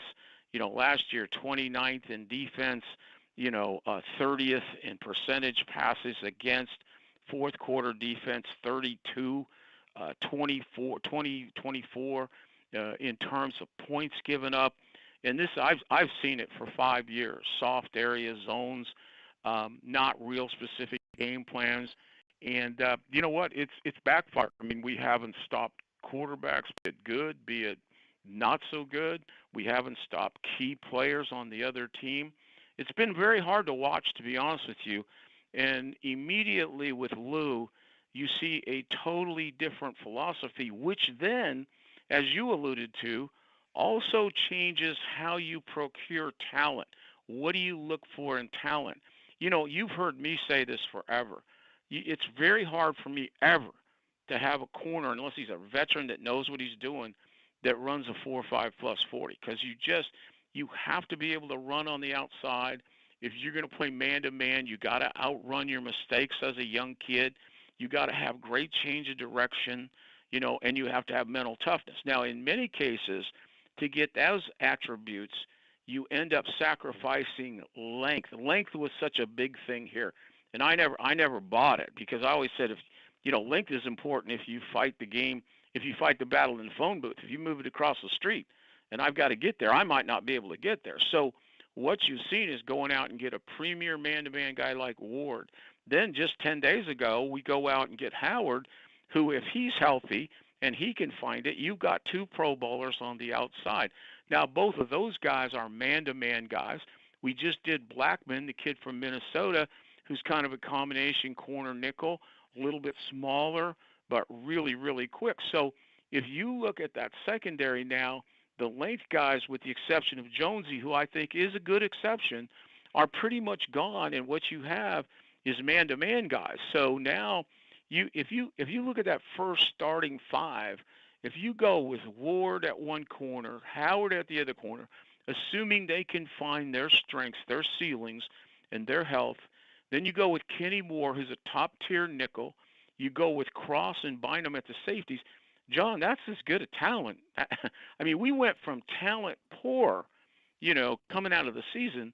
That's probably the best 5 we've had around here. Assuming now, if they're not healthy or they can't find it or they're done, that's different. But if they can find it where they were, that's as good a 5 guys as you'll put out there in a long, long time. He is Rick Venturi on the Eddie Moore Automotive Group hotline. People have asked me, and I listen, I love what you just said about the secondary. I agree with that. I happen, when I asked, to answer most important aspect to evolve into results. For me, is edge consistency in year 2 of Laiatu Latu. And what that can do with what you just described, the difference making in all of this is the consistency and the pressure, and as you like to describe it, the ambient presence of Laiatu Latu. If that's there, this really does work. If it's not, you still find a team that's looking for it and hasn't had it since Robert Mathis.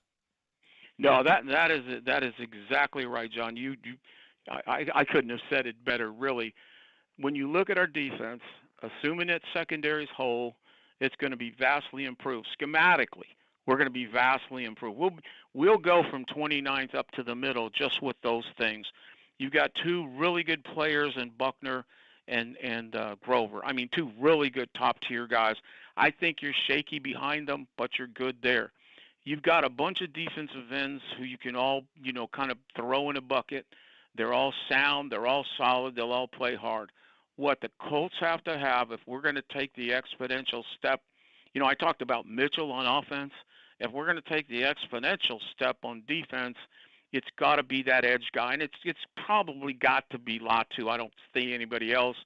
Timo is too young, but Latu is a guy that he's got to play hand grenades this year, not horseshoes. Horseshoes is when you get close to the pin.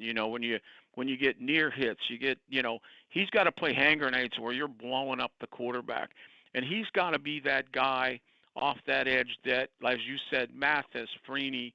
He's got to be that guy that when you're the offensive coordinator on Tuesday night and you're looking at that tape, you are saying to yourself, I cannot block him one-on-one. I've got to schematically account for him. That's my definition of ambient. He demands a schematic approach. That is, we're going to turn to him every time. We're going to chip him. We're going to double him. That is what we've lacked. And when you lack that on 3rd down and you lack it in 2 minutes, particularly in 2 minutes, that's where Freeney and Mathis just finished the game for the Colts, even though the Colts were a high-scoring team. The 4th quarter, Mathis and Freeney owned it. And we have to get that one guy, and it's got to be Latu. He's got to get his big boy pants on this year. He's got to get more power into his game, more viciousness. He's got to crush the pocket at times, not just run around. And as I said, he's got to learn how to play in the briar patch.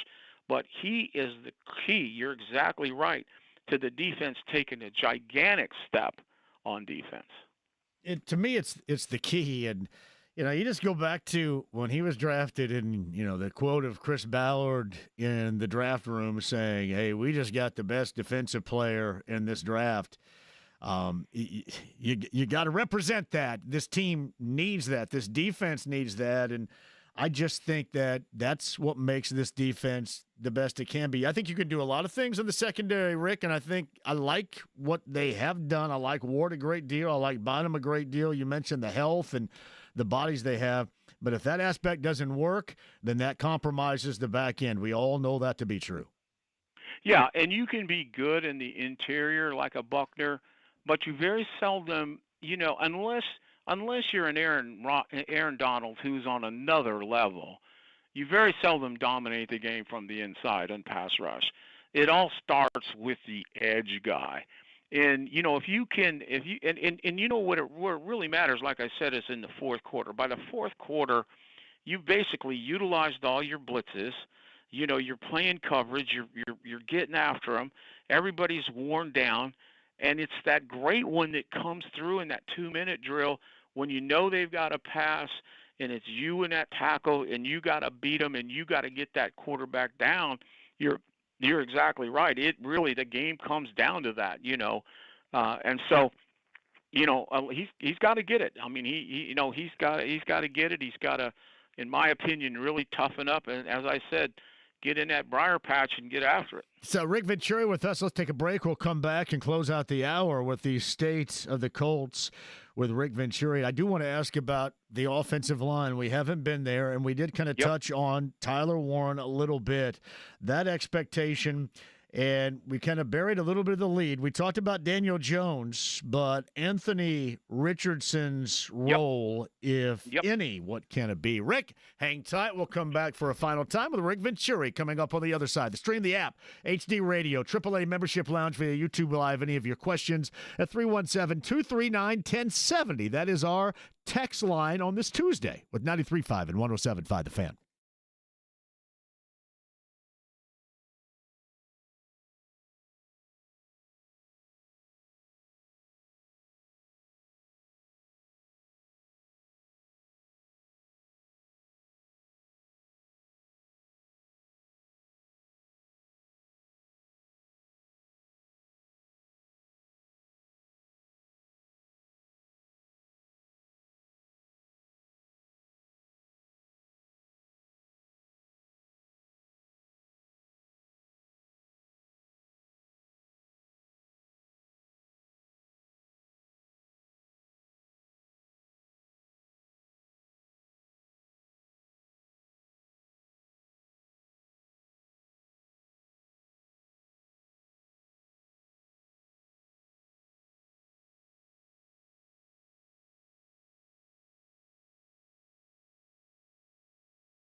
Nothing.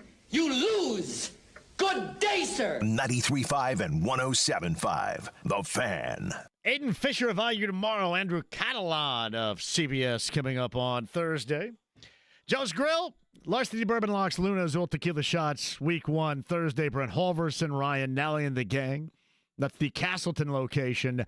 And the Nora location, Kyle and Chelsea, and we've got you covered on a Bud Light Blue Friday coming up on Friday at Taylor's Pub. North Side, so back on the road again, we are. And, of course, a part of the Colts pregame huddle. Rick Venturi's got a couple of segments with us, per usual. Coming up on Sunday, that is the pregame show, and he's back with us now from the Colts Radio Network and the Colts Inside Football Podcast.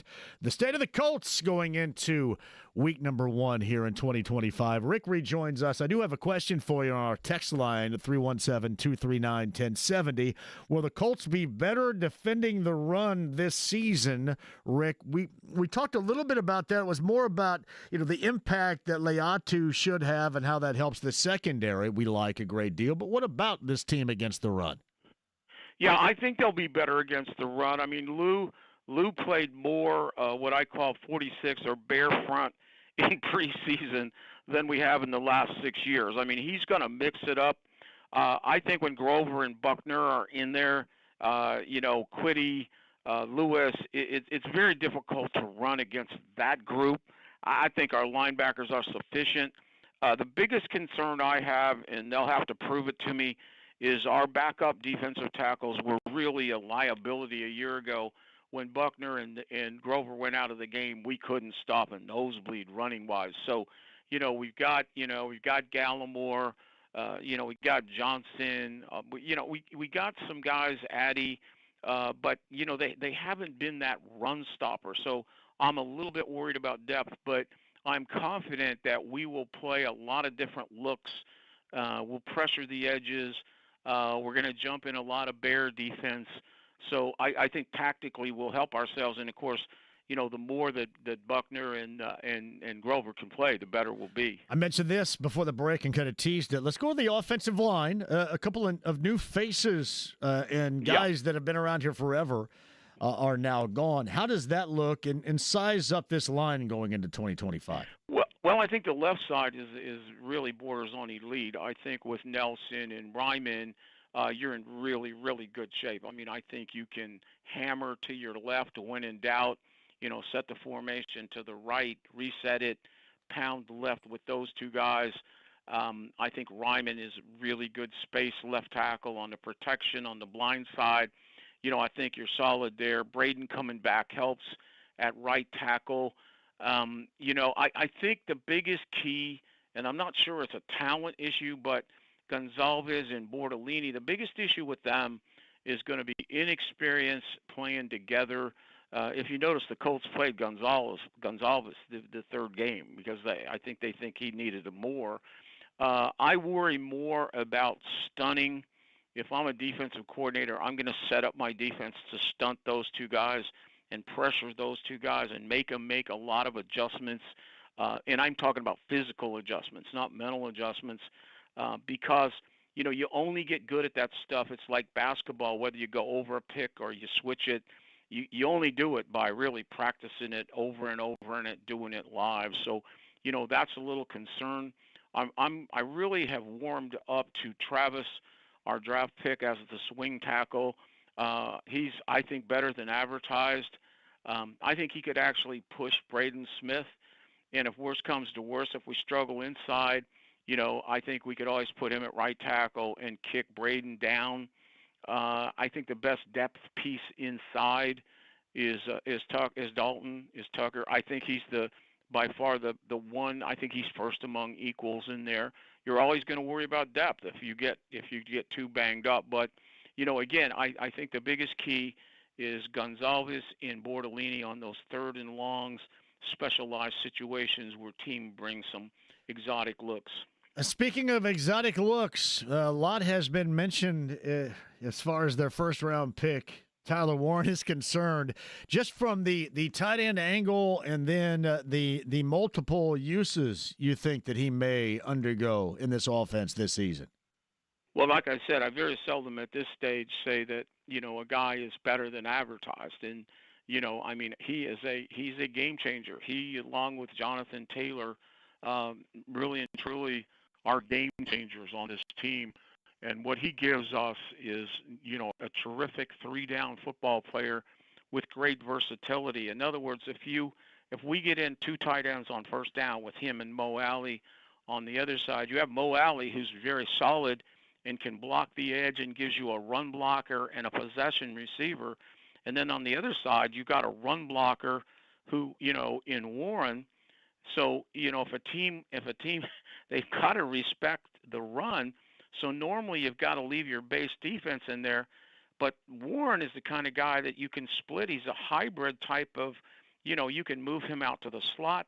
You can move him outside of your X and create a problem.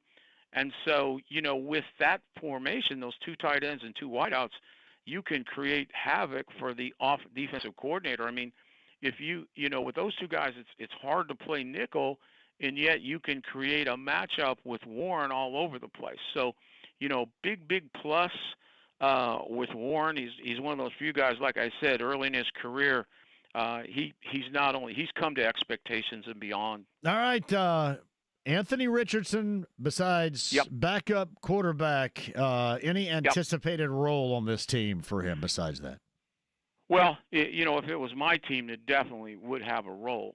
Number one, I would have him ready with those NCAA packages, third and short, low red zone, simply as a changeup. Basically, Sean Payton did a great job all those years in New Orleans with Taysom Hill on that kind of effectiveness. I think you can bring that to bear with Anthony. A, you keep him involved. And B, I think what you do is the defense has to respect it. They have to be ready for it. And so it forces them to splinter their defensive down. It takes work, creativity, but you got to be ready. And then I would work him one session every practice, twos versus twos, almost live, where he takes about 10 snaps versus the twos and just continues to grow and develop. I don't think by any stretch he's done here. He's only played 15 games, and I really don't think he's done. I think, and they're probably, whether it's by injuries or just not doing very well, I mean, I don't think there's any question Anthony will return at some point. But initially, definitely I would have packages for him. That is Rick Venturi. You can catch him on the Colts pregame huddle with us, per always. Inside Colts Football, which I think is one of the best football podcasts out there you do on a weekly basis. And, man, I am proud because you're going to make some appearances on this show over the course of the season, correct? Yeah, we're gonna do some appearances. You're a good friend of mine, John. We're going to do it. Yes. We're going to do those pre-games together. We'll expand it on road games. Yes. I will obviously be doing all the home games. And a little plug, thanks for the plug on the podcast. Yes. Take a lot of pride in that. We'll be posting that up tomorrow afternoon at some point. Comes up every Wednesday. And you will get an extensive breakdown on the Miami Dolphins as if you were getting ready to play them. Love that. Rick, man, I cannot thank you enough. Love the time we spend together on this show, and so does everybody else that's a Colts fan, and we'll talk to you coming up on Sunday. All right, Johnny. See you Sunday. Rick Venturi on the Andy Moore Automotive Group hotline. We'll take a break. And brand new to me, I guess he's been on the show before when Derek Schultz was the stand-in for me. Jake Arthur. We'll do Locked On Colts, Colts on SI. Stuff I get with Jake coming up on the other side. Also, bullseye passes to give away. Don't go anywhere. It's 93.5, 107.5 The Fan.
The Ride with JMV. Talk about your Psalms. Talk about John 3:16. Austin 3:16 says, I just whipped your ass. 93.5 and 107.5. The Fan. All right, I understand some of you may be a tad butthurt because you're not in our fantasy football league. But I'm not leaving anybody behind. I'm not leaving anybody out. So, whereas we can't have an unlimited number in the fantasy football league, especially with me drafting 4 quarterbacks after losing focus in the draft last night, clearly not enough quarterbacks to go around.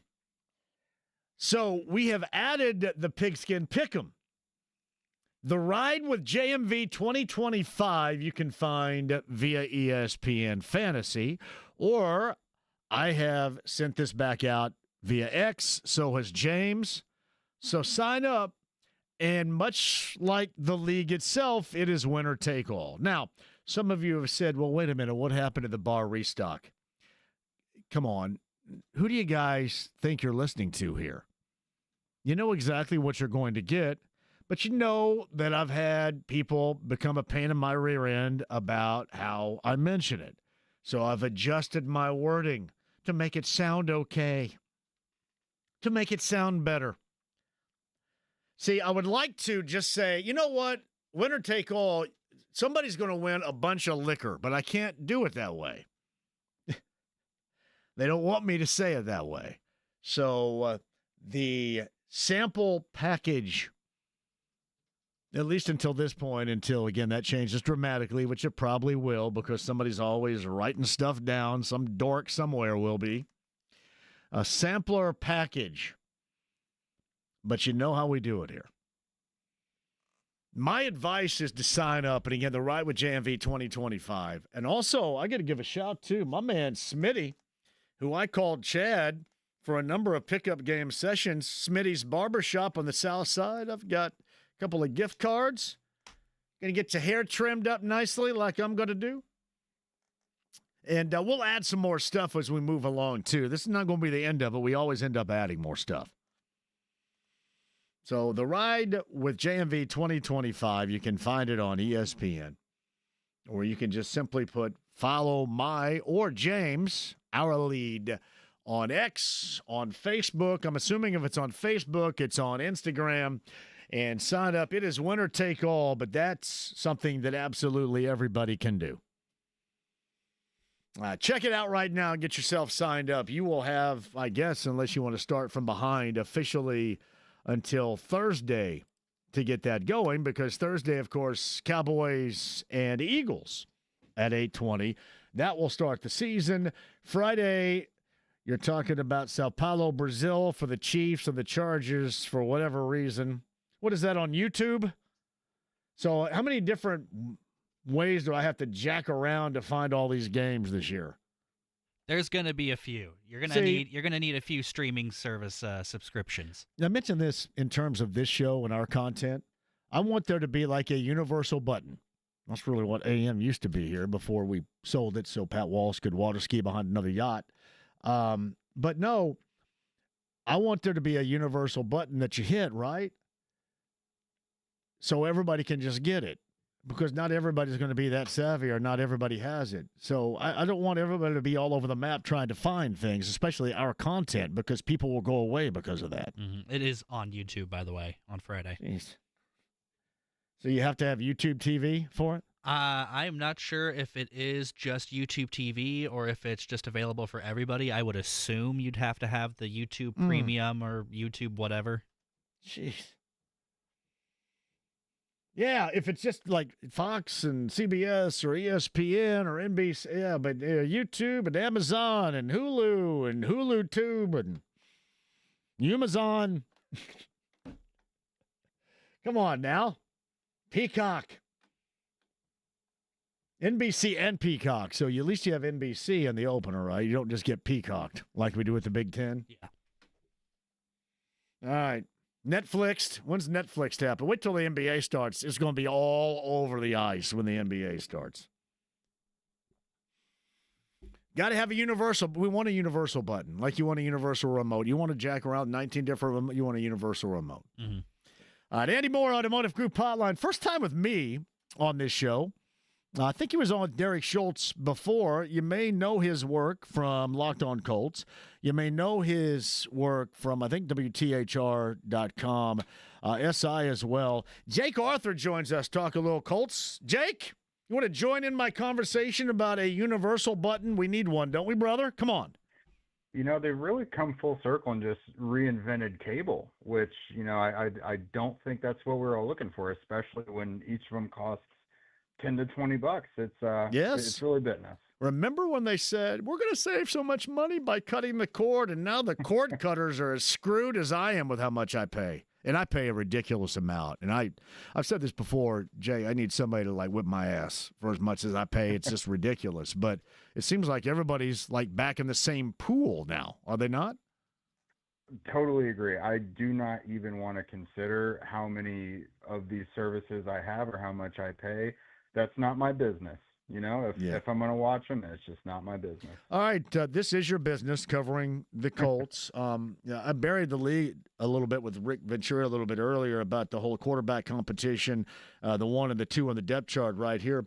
But I want to start with your opinion on Daniel Jones. The importance of week number 1 to get this team in 10-plus years, they haven't won in week number 1, to get back on the winning track, which I think is as important as any game this season to solidify coming up on Sunday at home against the Dolphins.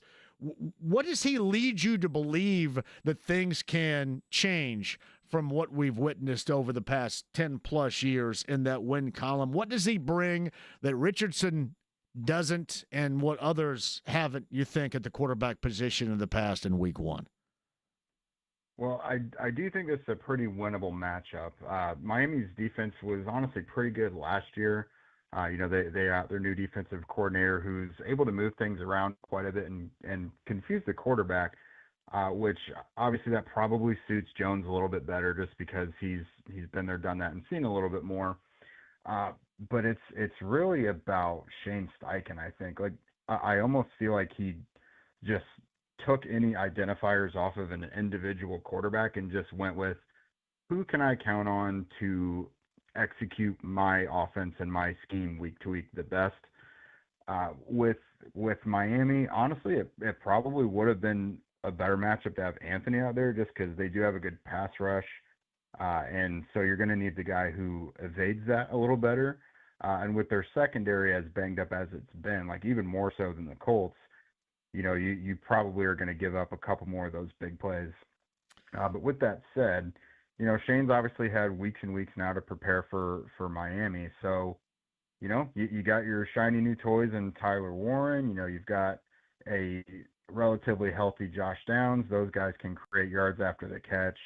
Jonathan Taylor is healthy. So you got all the opportunity in the world to execute just about whatever you want offensively. It's just kind of time to prove yourself right now. All right, Jake Arthur, Locked On Colts, WTHR.com, SI Colts, covers the Colts. He's on the Andy Moore Automotive Group hotline. I mentioned this back in October a year ago. I think it was a 16-10 final win by the Colts over the Dolphins. You pretty much have to throw all that out, don't you? Because of the dynamic you have going, not just with obviously the whole Colts situation too that's new, but certainly the quarterback situation Miami has going forward in week 1 coming in on Sunday.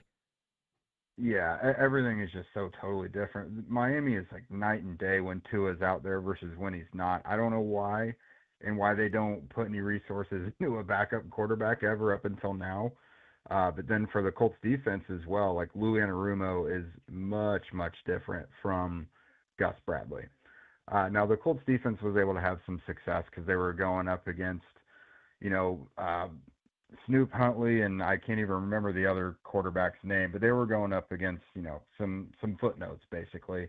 But no, this one's totally different. I cannot imagine Tyreek Hill and Jalen Waddle are going to be rendered as almost ineffective as they were in that last matchup. Devon Achane, I think, is super, super dangerous as well. They're going to have to kind of be on their P's and Q's and not over pursuing as much as kind of plagued them last year, especially from the linebacker group. As corny and boring as it sounds, it's definitely coach speak. Like, this is one where you got to do your job because one misstep, it's kind of a track team in Miami. If you over pursue and miss a tackle, it's going to turn a 5-yard gain into a 60-yard touchdown. Yeah, and I completely agree with you on that too. It's a team that I think seemingly at times beyond injuries has just lost focus. But what the hell is that right there? Was that you or me? Yeah. Oh, was that you in the background? You got something going in the background there? Oh yeah, my daughter's here playing her game. She's singing. We thought it was in studio. James and I are looking at one another, going, "Man, who the hell is in here right now?" So yeah. Nope, it's not a haunted little girl ghost in here. It is an actual little girl singing in the background. Completely. That's okay. That's no problem. But you know what I want to get to is if they're right and focused in a game and a situation, man, their level of skill position talent can bury you. It really can bury anybody. They can be as bad or as top-level skill position good as anybody around. That's absolutely right. I mean, when you look at it, normally Miami starts out super, super hot. Like the insane gaudy stats where Tyreek Hill's getting 150, 200 yards per game early on. He's getting 2 touchdowns. Like the chemistry between Tua and Tyreek Hill is legitimate. And, I mean, Jalen Waddle – he's not been as productive as Hill has, but that's a guy who is an early round pick as well. He got a big new contract as well. Like this is a team that they can put 40, 50 points on you. They have that kind of firepower. Achane is a guy that personally he reminds me a lot of Jamal Charles. If he could just stay healthy, he kind of has that home run hitting ability. And Miami's just one of those teams that knows who they are. And they just go to the well on their guys, whether it's free agency or the draft. Like they acquire speed constantly. So when one guy goes down, like the next guy who comes in, he's going to be able to break a long one too. So it's definitely a team where, you have to be mindful of not letting them get behind you because, it can be a rout pretty quickly.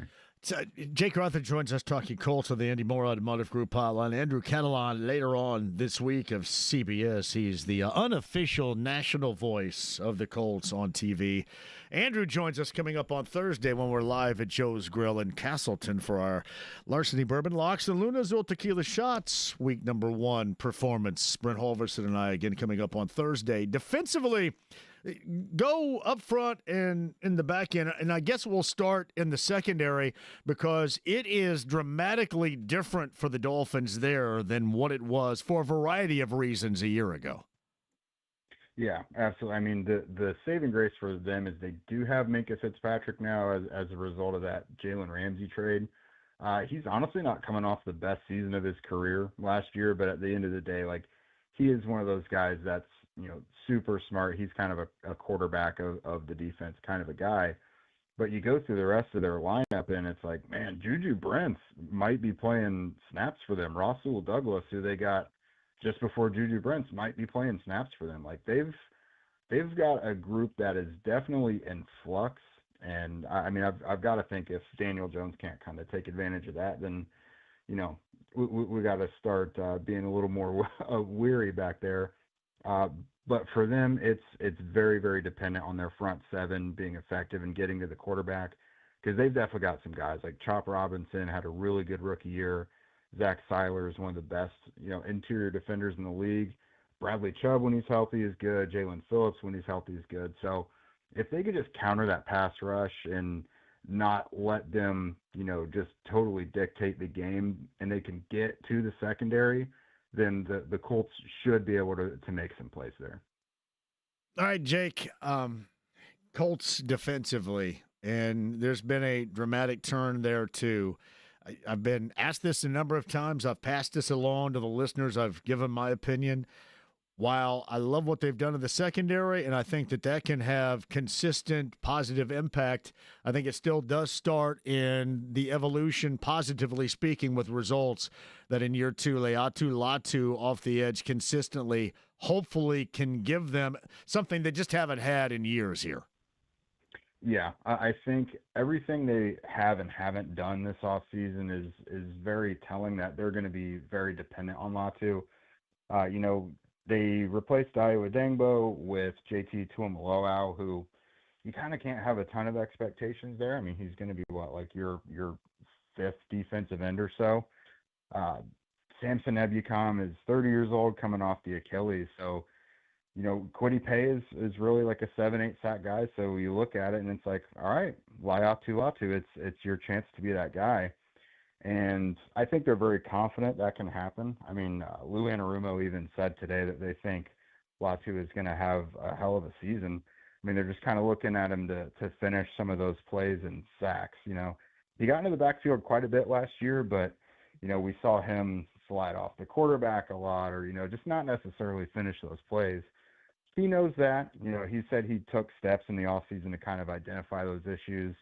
Lou and the coaching staff is confident he's going to kind of overcome that stuff too. And they need it because, in the stage of 2 years ago, they were in the top 5 in sacks. The year after, they were near the bottom 5, and they gotta kind of find some common ground there and level that out a little bit.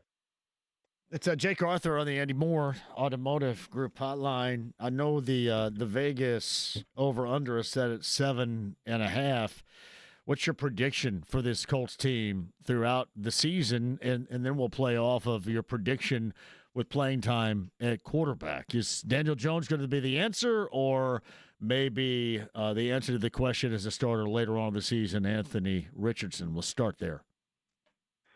Yeah, that one's tough. I mean, I don't know if Anthony will start because Jones has just played that poorly.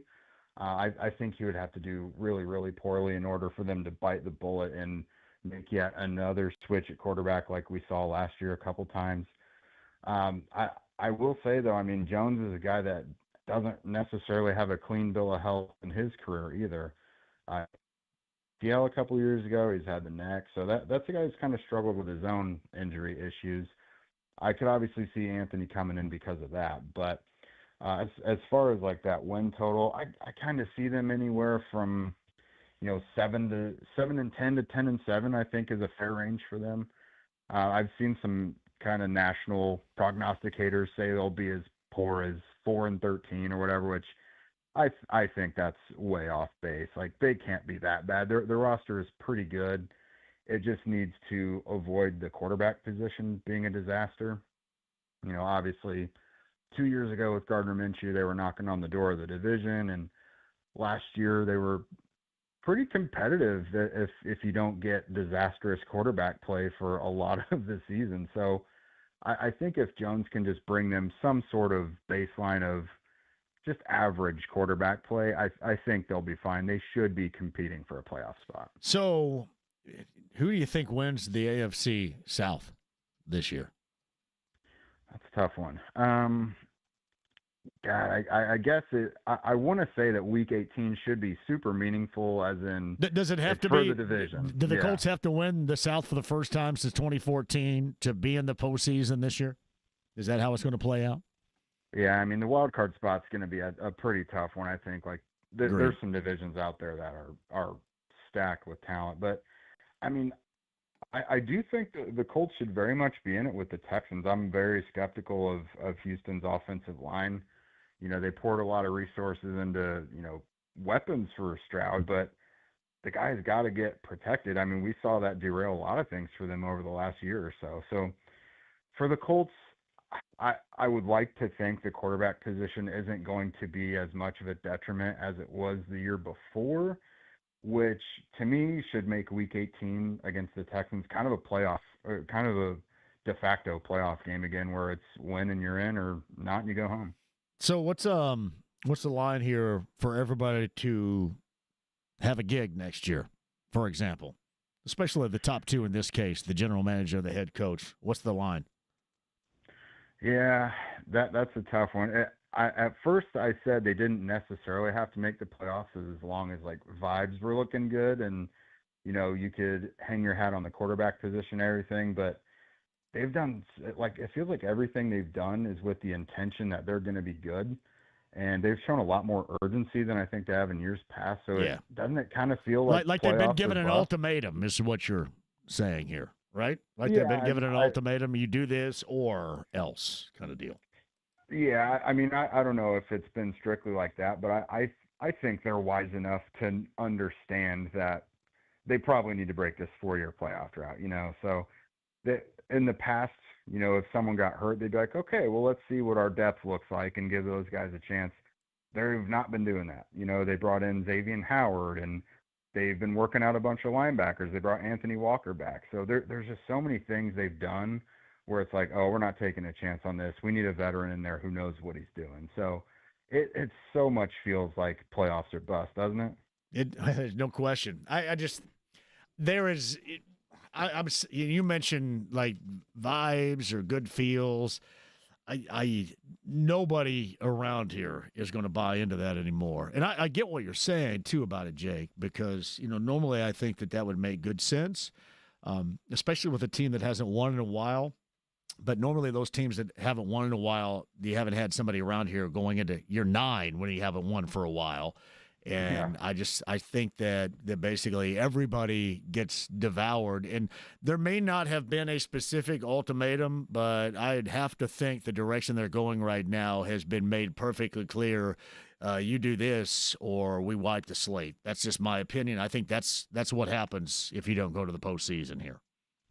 Yeah, I think that is easily the conclusion to draw. I mean, Shane and Chris have both basically said, what do we do to turn this thing around? We have to win, And, when I mentioned the good vibes thing, that was kind of with the caveat that Anthony got the quarterback role. Sure. And started to turn some things into optimism, where right. You're going into 2026 saying, hey, he might be the guy, maybe we can start him next year. Let's say Daniel Jones starts the whole season, and let's just say even the highest variance for him that he is the next Sam Darnold. Well, Sam Darnold's not even with that team that he was with last year anymore, So it feels like regardless of how high the vibes are after the season, you're still going to have to be in the quarterback market, and this team hasn't been able to master that yet since Andrew retired. So there's so many things to consider for the highest decision makers over there. I mean, a lot can go right, but a lot can go wrong. And I hate to just be, but everybody kind of knows me, I guess, to be that now, and I think is justified after so many years. It's long since been time to either do or don't, and we both, I think, draw the conclusion the way that they make the postseason most logically right now is to win the division. Because wild card wise, that is going to be a tough haul overall. So I think you win the division, you go to the postseason, you don't, and you're starting new in a lot of areas here. Most areas here, I should say. Yeah. So that's kind of where I am with this right now. And I think the point that you made, Jake, a little bit earlier is that to me, I'm going to be interested to see the new coaching and offensive philosophy dynamic in Jacksonville and how that could impact Trevor Lawrence, and maybe they're going to be surprisingly a little bit better. But I would agree with you on Houston. I mean, there's no reason why they should be solidified in an absolute by any stretch of the imagination within this division, because they've had some things that haven't worked, and they've had some changes they have made that I think will remain that category to be seen this season with them. Yeah, I mean, they've won the last couple of years, but it hasn't been, like, super impressive. Especially last year, it was almost like they won by default. And earlier in the year, they seemed like they were in a lot of trouble because of that offensive line. But no, I think the AFC South is one of the most open divisions there is. And like you mentioned with the Jaguars, if Lawrence stays healthy and Liam Cohen is a positive influence for him, they could flip a switch. They've got some talent over there still. So it's tough. I mean, you have to take advantage of some of these matchups. I mean, the Colts haven't been awful in the division, in the last year or so, but they can't keep letting the Jacksonville curse keep going. They have to take advantage of Miami in week 1, because then you got Denver coming in week 2, and you don't want to start 0-2. So you got to win these matchups that are kind of built for you to actually take advantage of. Jake Arthur's on the train, as I've been on all the time. Must-win week number 1, right? You got a must-win coming up Sunday? Oof. Come on you now. Got to. You got to, don't you? I mean, do it, buddy. Gotta do it. Miami yes. is not that's a winnable matchup. You don't want to start 0-2. Not to say that Denver's a foregone conclusion, but it doesn't look great if you're going into that matchup 0-1.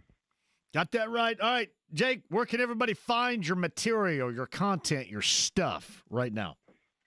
Yep. So I'm over at si.com/NFL/Colts. Also, Locked On Colts, the podcast with my co-host Zach Hicks. We're everywhere you can listen to podcasts, YouTube as well. It's all free. So come on and take us in. Do it. All right. Well, join us again soon, man. It's good to have you on the show. I know Derek's had you on here before, but it's good to have you on, at least with me, for the first time, Jake. I appreciate that. Absolutely. Thanks so much for having me. Jake Arthur of the Andy Moore Automotive Group Hotline. I am John right here with ready, willing, and able to take your calls. Now, your calls at 239-1070. What is unique about this? It's also the text line. Unique or odd, one of the two. That's 317-239-1070. Some of those questions if you want to have, comments if you want to have. Plus, before we bail out of here, somebody's going to go to Bullseye. In fact, Bullseye all week long. Your opportunity. Colts pregame part, it's the best. Hayes & Sons Restoration brings it to you. Inside the Bullseye Event Center makes your game day experience the absolute best. That's your chance to win those coming up in a little bit. Anthony says playoffs or sweeping changes seems to be what it boils down to. There's zero doubt in my opinion about that. Frankly, I don't give a damn what else. Hey, this is a great story. Anything like you either win the division and you get into the postseason, and again, that's what the path looks like right now, or you start fresh, you start new. Right? I mean, it's not like we all have been holding our damn breath. It's been a while. That's the part of the game.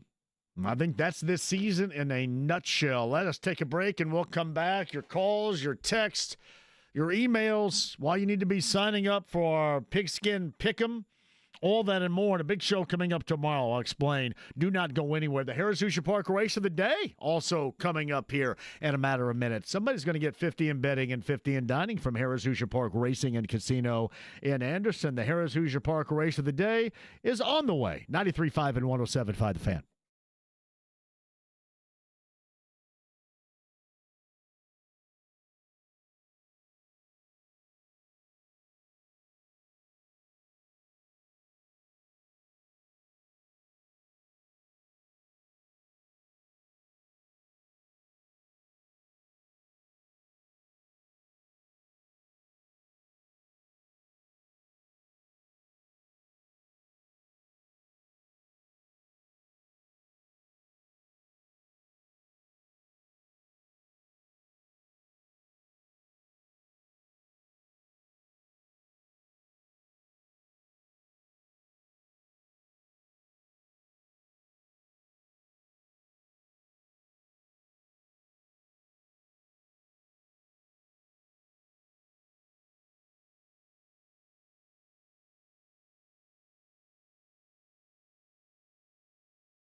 You lose.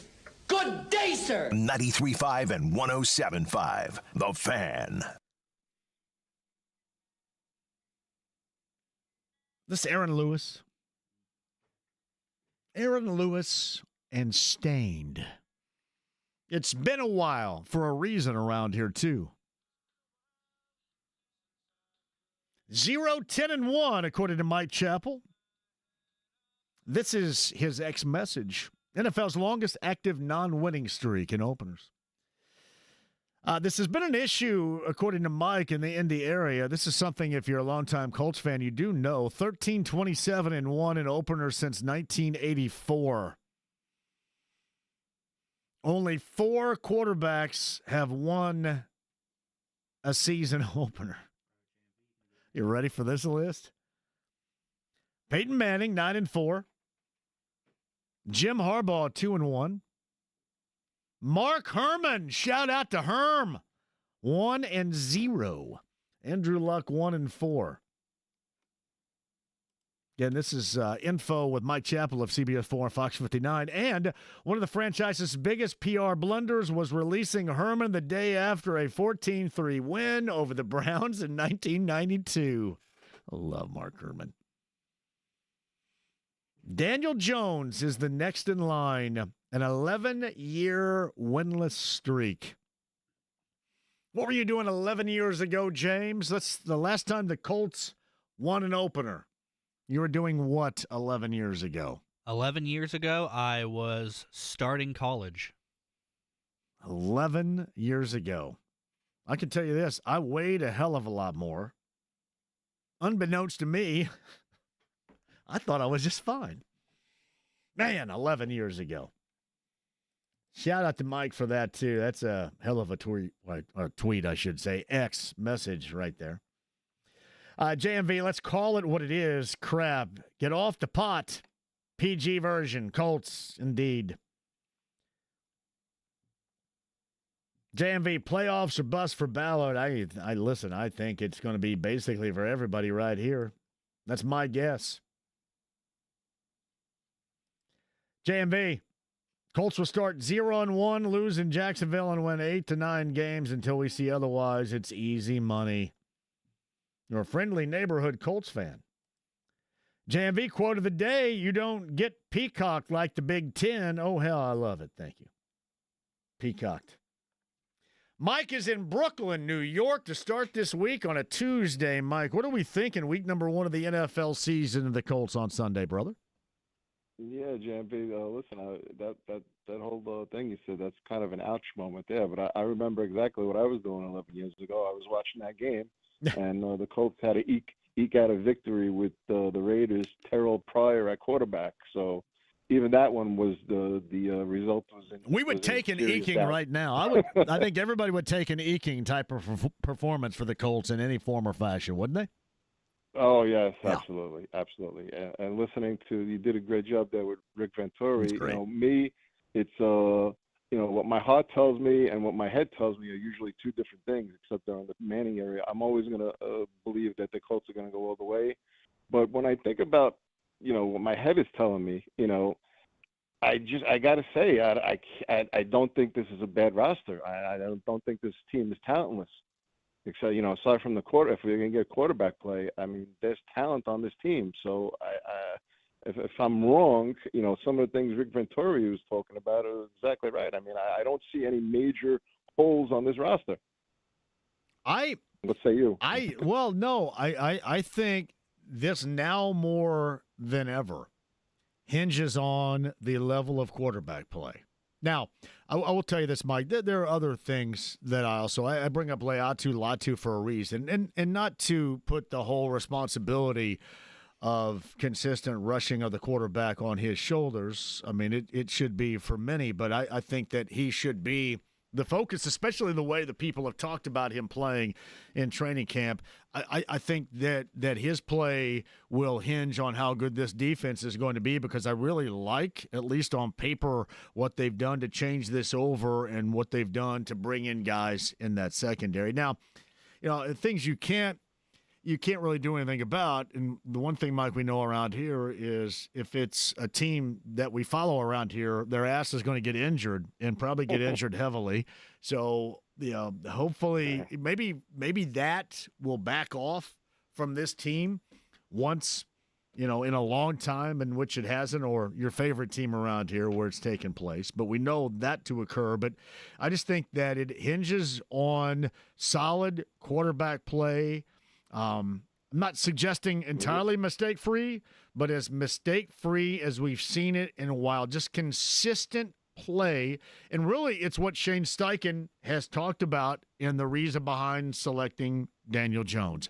If that's what we get, this team, I think, does have talent in important positions to get it done. But if we get kind of the same old, then you throw us right back in there again with a lot of the other teams that are just scuffling. And that would be unfortunate for everybody. Yep. All right, listen, you gotta stir up some, Pacers magic here, some Indiana, Hoosiers Hickory magic, the greatest sports movie ever made, and I'm all in. Let's go. Win for Jim. Let's do it. Yeah, it would be the way I time. have to approach it. It would be time. Hey, Mike in Brooklyn, I appreciate the call, brother. All right, JMV, take care. Brian Robbins checks in. The last time the Colts won an opener was the day my twin sons came home from the hospital. My wife and I are willing to go back and do it again. The Colts get a win. A little big for swaddling now, though. Shout out to Brian for that. Man, that is a long damn time right there. Really incredible when you think about it. The injury thing is real. And by the way, that is not an excuse. There are no excuses. And I kind of put that in terms of what I do with, well, you read Zach Kiefer's piece, and it was Jim Irsay that wanted to draft a quarterback and put the mandate down to draft a quarterback in 2023 or whenever it was, 2023. Put the mandate down to play him sooner. None of that crap matters. It doesn't. You are, as the general manager and the head coach, as this team goes. It's the way that it is. I'm not breaking any news. There's nothing original out of this. It's the way that it goes, and you know what you're getting into when you get into it. So I'm not going to all of a sudden, the reason why they're here is because of the late owner. And the late owner also could have made different choices in general managers and coaches prior to as well. To me, none of that matters. It may to you. Not to me. All right, we got the Harrah's Hoosier Park race of the day, 50 in betting, 50 in dining, courtesy of Harrah's Hoosier Park Racing and Casino. That's in Anderson. You got to pick a horse. You win. You get 50 in betting, 50 in dining. That's Harrah's Hoosier Park Racing and Casino in Anderson, where racing goes on now through November. Here it is on a Tuesday, your Harrah's Hoosier Park race of the day.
My dad's boat. You won't go down 'cause 93.5 and 107.5. The Fan. Harris.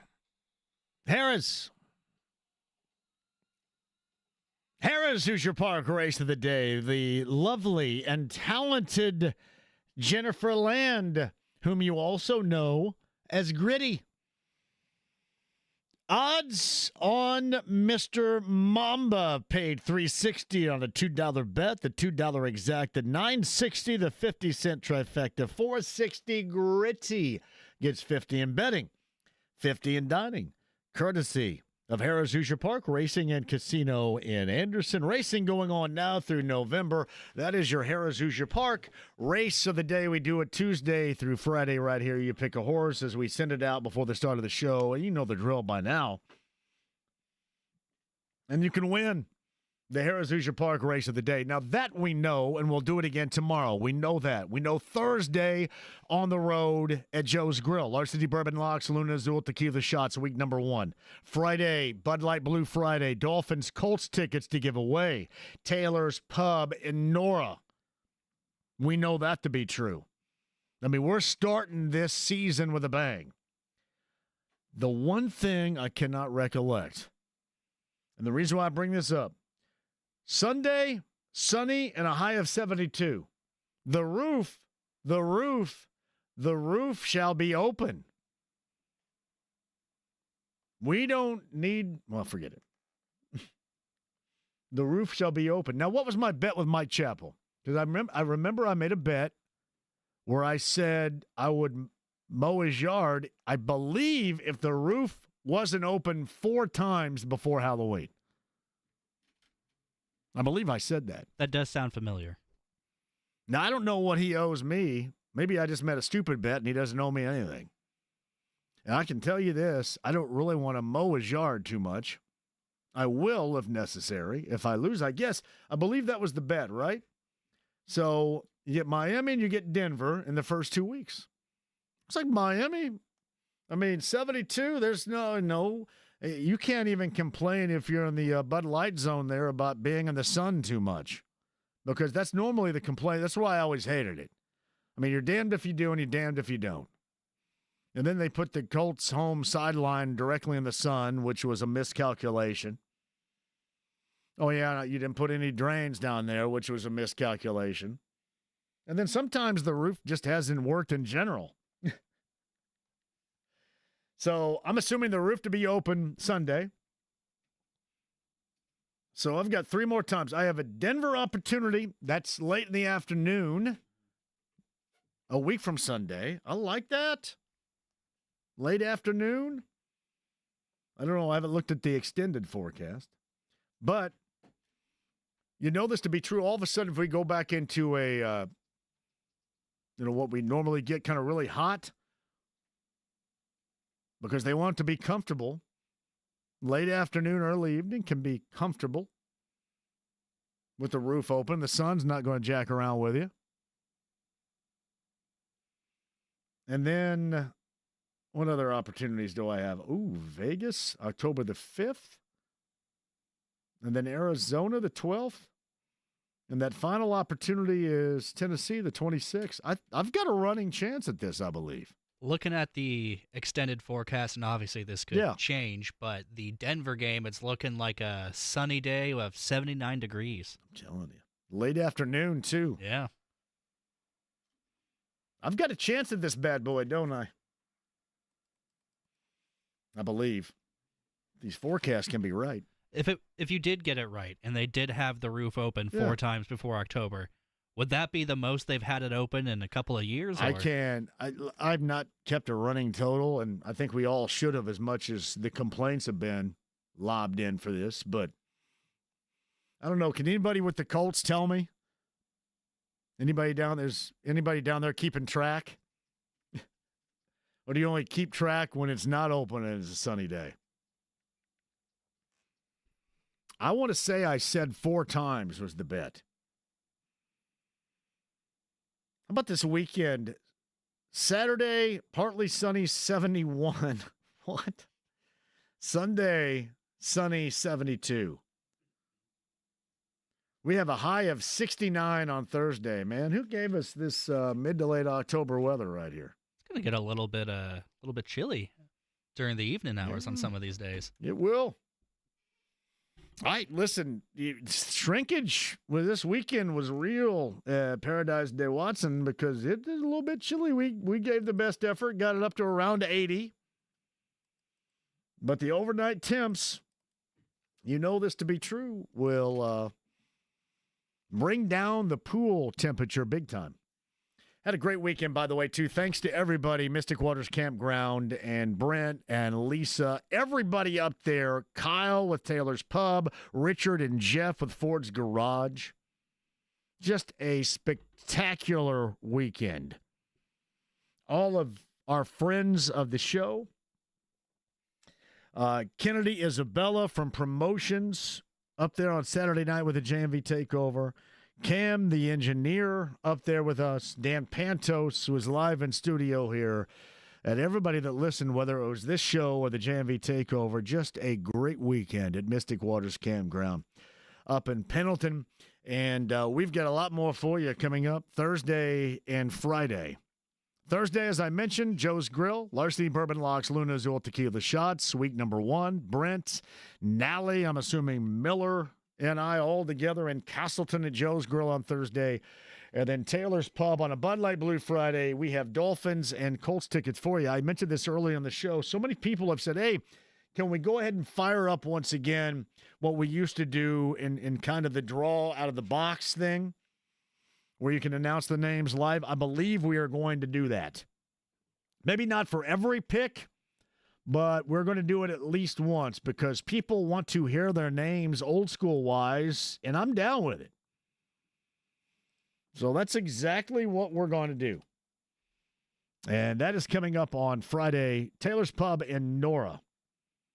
And cannot wait for that, obviously, for a variety of reasons. If you missed it earlier today, after 17 years, Will Power, he is no longer a Team Penske driver. So in 2026, I believe it's been 17 years there. That is incredible for you IndyCar fans out there as well. And we'll see what happens after that. I also saw this. I think Tony Donahue actually put this up last night. Renus VK declined a contract offer from Dale Coyne. Those are the couple of things that are going on. Is there when's trackside? Is that tonight? Can you check and see? Because I know you've got Eddie has Fever pregame later on tonight. Is there in Phoenix this evening? It does appear trackside is tonight. Trackside is tonight, so I'm sure they will tell you more, both Kevin Lee and Kurt Kevin on trackside this evening. I mentioned Eddie Garrison has you. It'd be nice at the Fever or win some games. Be great. Later on tonight, Fever and the Mercury of Phoenix right here on the Fan. Yeah, going to be busy, too. All week long, the rest of the week, I have Bullseye event passes. If you don't win them, make sure you're a part of it. That's your game day experience maker before you even go to the game. BullseyeEventGroup.com at the Colts VIP tailgate. If you don't have tickets to the game, you can combo that up as well. Save a little bit of money. Have a great Sunday. Kyle Kinnett is a genius with BullseyeEventGroup.com at the Colts VIP tailgate. More passes coming up on tomorrow's show. Aiden Fisher, the Hoosiers. A whole lot more Colts coverage for you tomorrow at 3 as well. Be here with me, James. Great job out of you. We'll talk to you then.